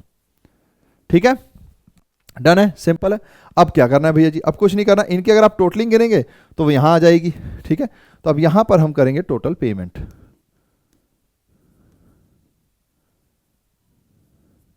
ठीक है, टोटल पेमेंट्स, और फिर यहां पर आ जाएगा बाय बैलेंस कैरीड फॉरवर्ड, जो कि अगली साल बाय बैलेंस ब्रॉड फॉरवर्ड हो जाएगा यहां से यहां पर। ठीक है, समझ गए? आपके पास जो बैलेंस बचेगा वो यहाँ जो बैलेंस कैरी फॉरवर्ड। तो अब इसको करना क्या है? कुछ नहीं है, 250 और 400 700 है ना, 700 और 800 1500, 2000 2150 18 है ना, 2150 में जोड़ देंगे तो 2168 हो जाएगा बस। अब गिनते जाइए, तो 1800 और 2 2000 हो गए, 2 और 2 4000 हो गए, 4700 हो गए, तो इसमें हमने जोड़ दिए 4700, तो ये हो गया 868 और ये हो गया 6868 आ रहा है आपका टोटल पेमेंट, है ना। तो यहां पे कितना आ रहा है 6868, ठीक है। इसको भी मैं व्हाइट कलर से कर दे रहा हूं, 6868, ठीक है। अब आप यहां से गिन लीजिए, तो ये भी उतना ही आना चाहिए वैसे तो। 1150 और 900 तो 2200 हो गए, 11 और 9 2 2100 हो गए, है ना। 11 और 9 2000, 2100 हो गए, 2100 और 2300 44 44 44 और 23, है ना। अगर हम यहां देखें तो 4400 प्लस 2300, 5 और वो 2300 हो गए, तो कितना हो जाता अपना पास 6700, ठीक है। प्लस 150 और 18 तो 168, तो कितना आ जाता है 6868, है ना। तो अगर आप देखेंगे तो 6868 ही आ रहा है टोटल एक्सपेंस। अब हमारे पास थे 12,000 रुपए, हमारे पास कितने थे 12,000 रुपए थे। तो अगर हमारे पास 12,000 रुपए थे तो इसको 12,000 में से माइनस कर दीजिए, तो 68 को 12,000 में से माइनस करेंगे तो ये तो 32 आएगा, ठीक है। ये 6860 लिखा गया मैंने, 6868 ही तो है। अच्छा गलती से यहाँ 0 है, वरना ये 6868 ही है, ठीक है। तो 32 आ गए, कलर कौन सा वाइट चूज है ना। 32 आ गए, यहां तक तो कोई दिक्कत नहीं है। 12,000 में से 6868 माइनस करना है, ठीक है। तो हो गया 32, फिर ये तो अपने पास यहाँ चलेगा 9, तो ये 1 हो जाएगा, फिर ये 11 हो जाएगा, तो ये 5, यानी कि 5132 आएगा। क्या आ जाएगा 5132 आ जाएगा। मैंने कहा ओके 5132 लिख देते हैं पेन, तो ये आ गया 5132। अगर आप इसकी टोटलिंग करेंगे तो 0 0 0 11 और 1 12, तो यही आपका यहाँ पर ब्रॉड फॉरवर्ड हो जाएगा। जब हम यहाँ नेक्स्ट ईयर पे जाएंगे तो ये क्या बोलते हैं 2 बैलेंस ब्रॉड फॉरवर्ड वापस आपका 10,000 आएगा, तो 5130 आएगा, 5132। फिर यहाँ पर 2 कैश, जैसे यहाँ पर था ना 2 कैश, वैसे यहाँ पर 2 कैश और बाकी पैसा बचा हुआ 68 आ जाएगा, तो 12,000 वापस बन जाएगा, फिर वापस से सर्कल चलेगा। तो ये इस तरीके से पैटी कैश बुक बनाया जाता है। इसमें कहीं कोई दिक्कत नहीं, बस थोड़ा सा लेबरियस वर्क ज्यादा है, इसीलिए एग्जाम में आने के चांसेस बहुत कम होते हैं। क्योंकि आप 11th में है तो यूनिट टेस्ट में ये आ सकता है, अगर अभी तक नहीं आया होगा तो। अदरवाइज थ्योरी पे इसका ज्यादा ध्यान रहता है, बट अगर आप ये कर भी लेते हैं तो कोई दिक्कत नहीं है। अब हम चलते हैं सिंपल में कैसे बनता। अगर ये सिंपल में होता तो सिंपल में इसी क्वेश्चन को कुछ नहीं करना था, यहां पे रिसिप्ट का एक अमाउंट आता, बाकी पेमेंट सारे यहीं चलते, ये रहा, सारे पेमेंट्स यहीं पर चलते, हमें अलग से हेड नहीं बनाना पड़ता, यहीं पे सारी एंट्री करते, ये सारा टोटल हो जाता, फिर जो अमाउंट माइनस होता, फिर जो बाकी चीज बैलेंस कैरी फॉरवर्ड पे जाती। तो सिंपल, बहुत ही सिंपल है। एंटिकल मैंने आपको करके दिखा दिया है। तो यहां पर हमारे प्रैक्टिकल खत्म है, थोड़ी सी थ्योरी बची है, तो उसको भी देख लीजिए। जैसे कि भैया जी इसकी एंट्रीज क्या होती है, ये सब चीजें हमको समझना है ना। तो ये देखिए, posting the petty cash book. अब ये पेटी कैश बुक जो है वो कैश बुक में जाता है। तो सबसे पहले entries in the petty cash book are posted into the ledger accounts at the end of specified period, that is month और quarter as the case may be. Petty cash book is considered as a memorandum book. The petty expenses are not directly posted to the ledger account. A petty cash account is maintained in the ledger. यानी कि laser में petty cash laser ही बनाया जाता है, उसके अंदर ये सारी चीजें दिखाई जाती हैं। बेसिकली जो एंट्री होगी, तो देखिए सबसे पहली बात तो आपके पास कैश है, कैश आप दे रहे हैं पेटी कैशियर को, तो पेटी कैश अकाउंट एक ओपन हो गया, है ना।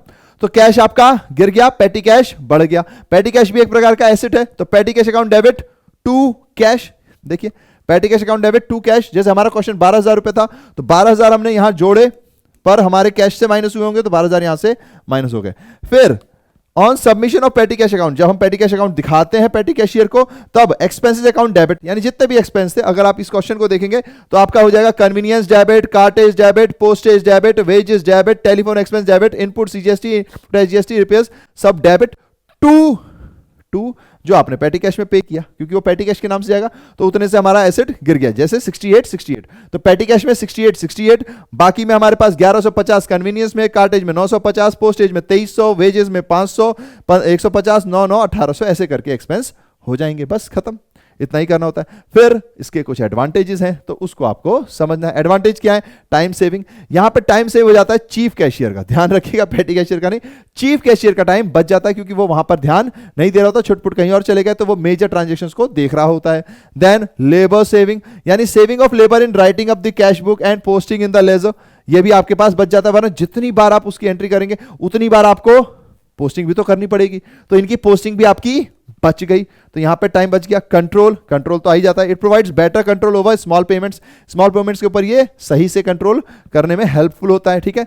देन उसके बाद अच्छा, अब ये तो नहीं सोचे कि इससे पहले पढ़ा था, वो इंप्रिजनमेंट का पढ़ा था, तो वो आप देख लीजिए, वो इंप्रिजनमेंट का था, ठीक है। एडवांटेज ऑफ इम्प्रिजट सिस्टम था, ठीक है, इंप्रिजनमेंट नहीं, इम्प्रिजट। और अब हम जो पढ़ रहे हैं वो पेटी कैश बुक का एडवांटेज पढ़ रहे हैं। बस फिर लास्ट में convenience in preparing ledger accounts, ledger accounts बनाने में आपकी ये मदद कर देता है, डायरेक्ट चला जाता है। The total expense are only takes to the post them into the ledger, यानी कि स्टेशनरी में अकाउंट बनाएंगे तो स्टेशनरी का पूरा टोटल लेजर का बैलेंस ही चला जाएगा, यहां पर जो बैलेंस आ रहा होगा। Know unnecessary details are to be given, hence it is convenient to the post these balances directly into the ledger। तो हम इसके लेजर जब बनाएंगे तो यही बैलेंसेस चले जाएंगे, है ना, हमें पूरे एक एक ट्रांजेक्शन करने की जरूरत नहीं है, क्योंकि उसके लिए हमने पेटी कैश बुक बना रखा है, ठीक है।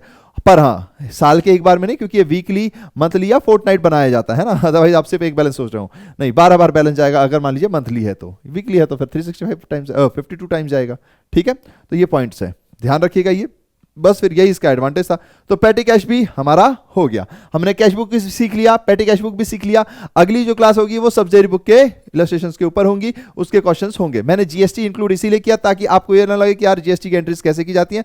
विदाउट जीएसटी तो इजी है, जीएसटी को हटा दीजिए, हर चीज इजी है। बस हम 11th क्लास में, पहली बार मुझे भी बहुत दिक्कत हुई थी, क्योंकि हमारे टीचर्स अलग टाइप के थे, बिना बोर्ड छुए उन्होंने हमें पढ़ा दिया था। बट पॉइंट ये होता है कि आपको कोशिश करती रहनी पड़ेगी, अदरवाइज ये बहुत ही ईजी लगेगा। अदरवाइज मतलब अगर इरिटेशन बढ़ती गई तो फिर थोड़ी सी दिक्कत आती, क्योंकि फिर माइंड कहता है मेरे से नहीं हो रहा, मैं नहीं कर रहा, भाड़ में जाए। नहीं, ये नहीं, आपको थोड़ा सा power of patience and power of alertness थोड़ा सा यहाँ पे ध्यान देना पड़ेगा। कौन सी चीज चेक की है तो बैंक में जाएगी, कौन सी चीज कैश की है तो कैश में जाएगी, क्रेडिट की है तो एंट्री आएगी ही नहीं। ये छोटी छोटी बातें आपको ध्यान रखनी पड़ेगी, छोटी छोटी मगर मोटी बातें, क्योंकि यही आपके मार्क्स कटवाने में एग्जामिनर की हेल्प करती है। आप तो ऐसा चाहेंगे नहीं, है ना। चलिए फिर ये वाली क्लास यहीं पर खत्म होती है, और जो लास्ट में निको भैया कहते हैं, क्या कहते हैं, थैंक यू, आप हमसे मिलते हैं, बातें करते हैं, अपने एक्सपीरियंसेस शेयर करते हैं, तो मुझे तो बहुत ही खुशी मिलती है। और एक मोटो है जो मैं चाहूंगा कि आप भी इसको आगे रखें, हैव स्माइल्स, स्प्रेड स्माइल्स, क्योंकि पॉजिटिविटी से ही दुनिया बदली जाती है, दुनिया में जीने का मजा आता है ना। किसी को देखकर जलने से बेटर है अपने आप की खुशियों को खोजना, और जो लोग खुश नहीं है उनको मुस्कुराने के लिए कुछ ना कुछ करना, या उनको भी मुस्कुराने का मौका देना। फिर यहां पर और लास्ट में जो मुझे कहना है, हाँ, keep smiling because this is the biggest gift you can give to your loved ones. And tata, bye bye.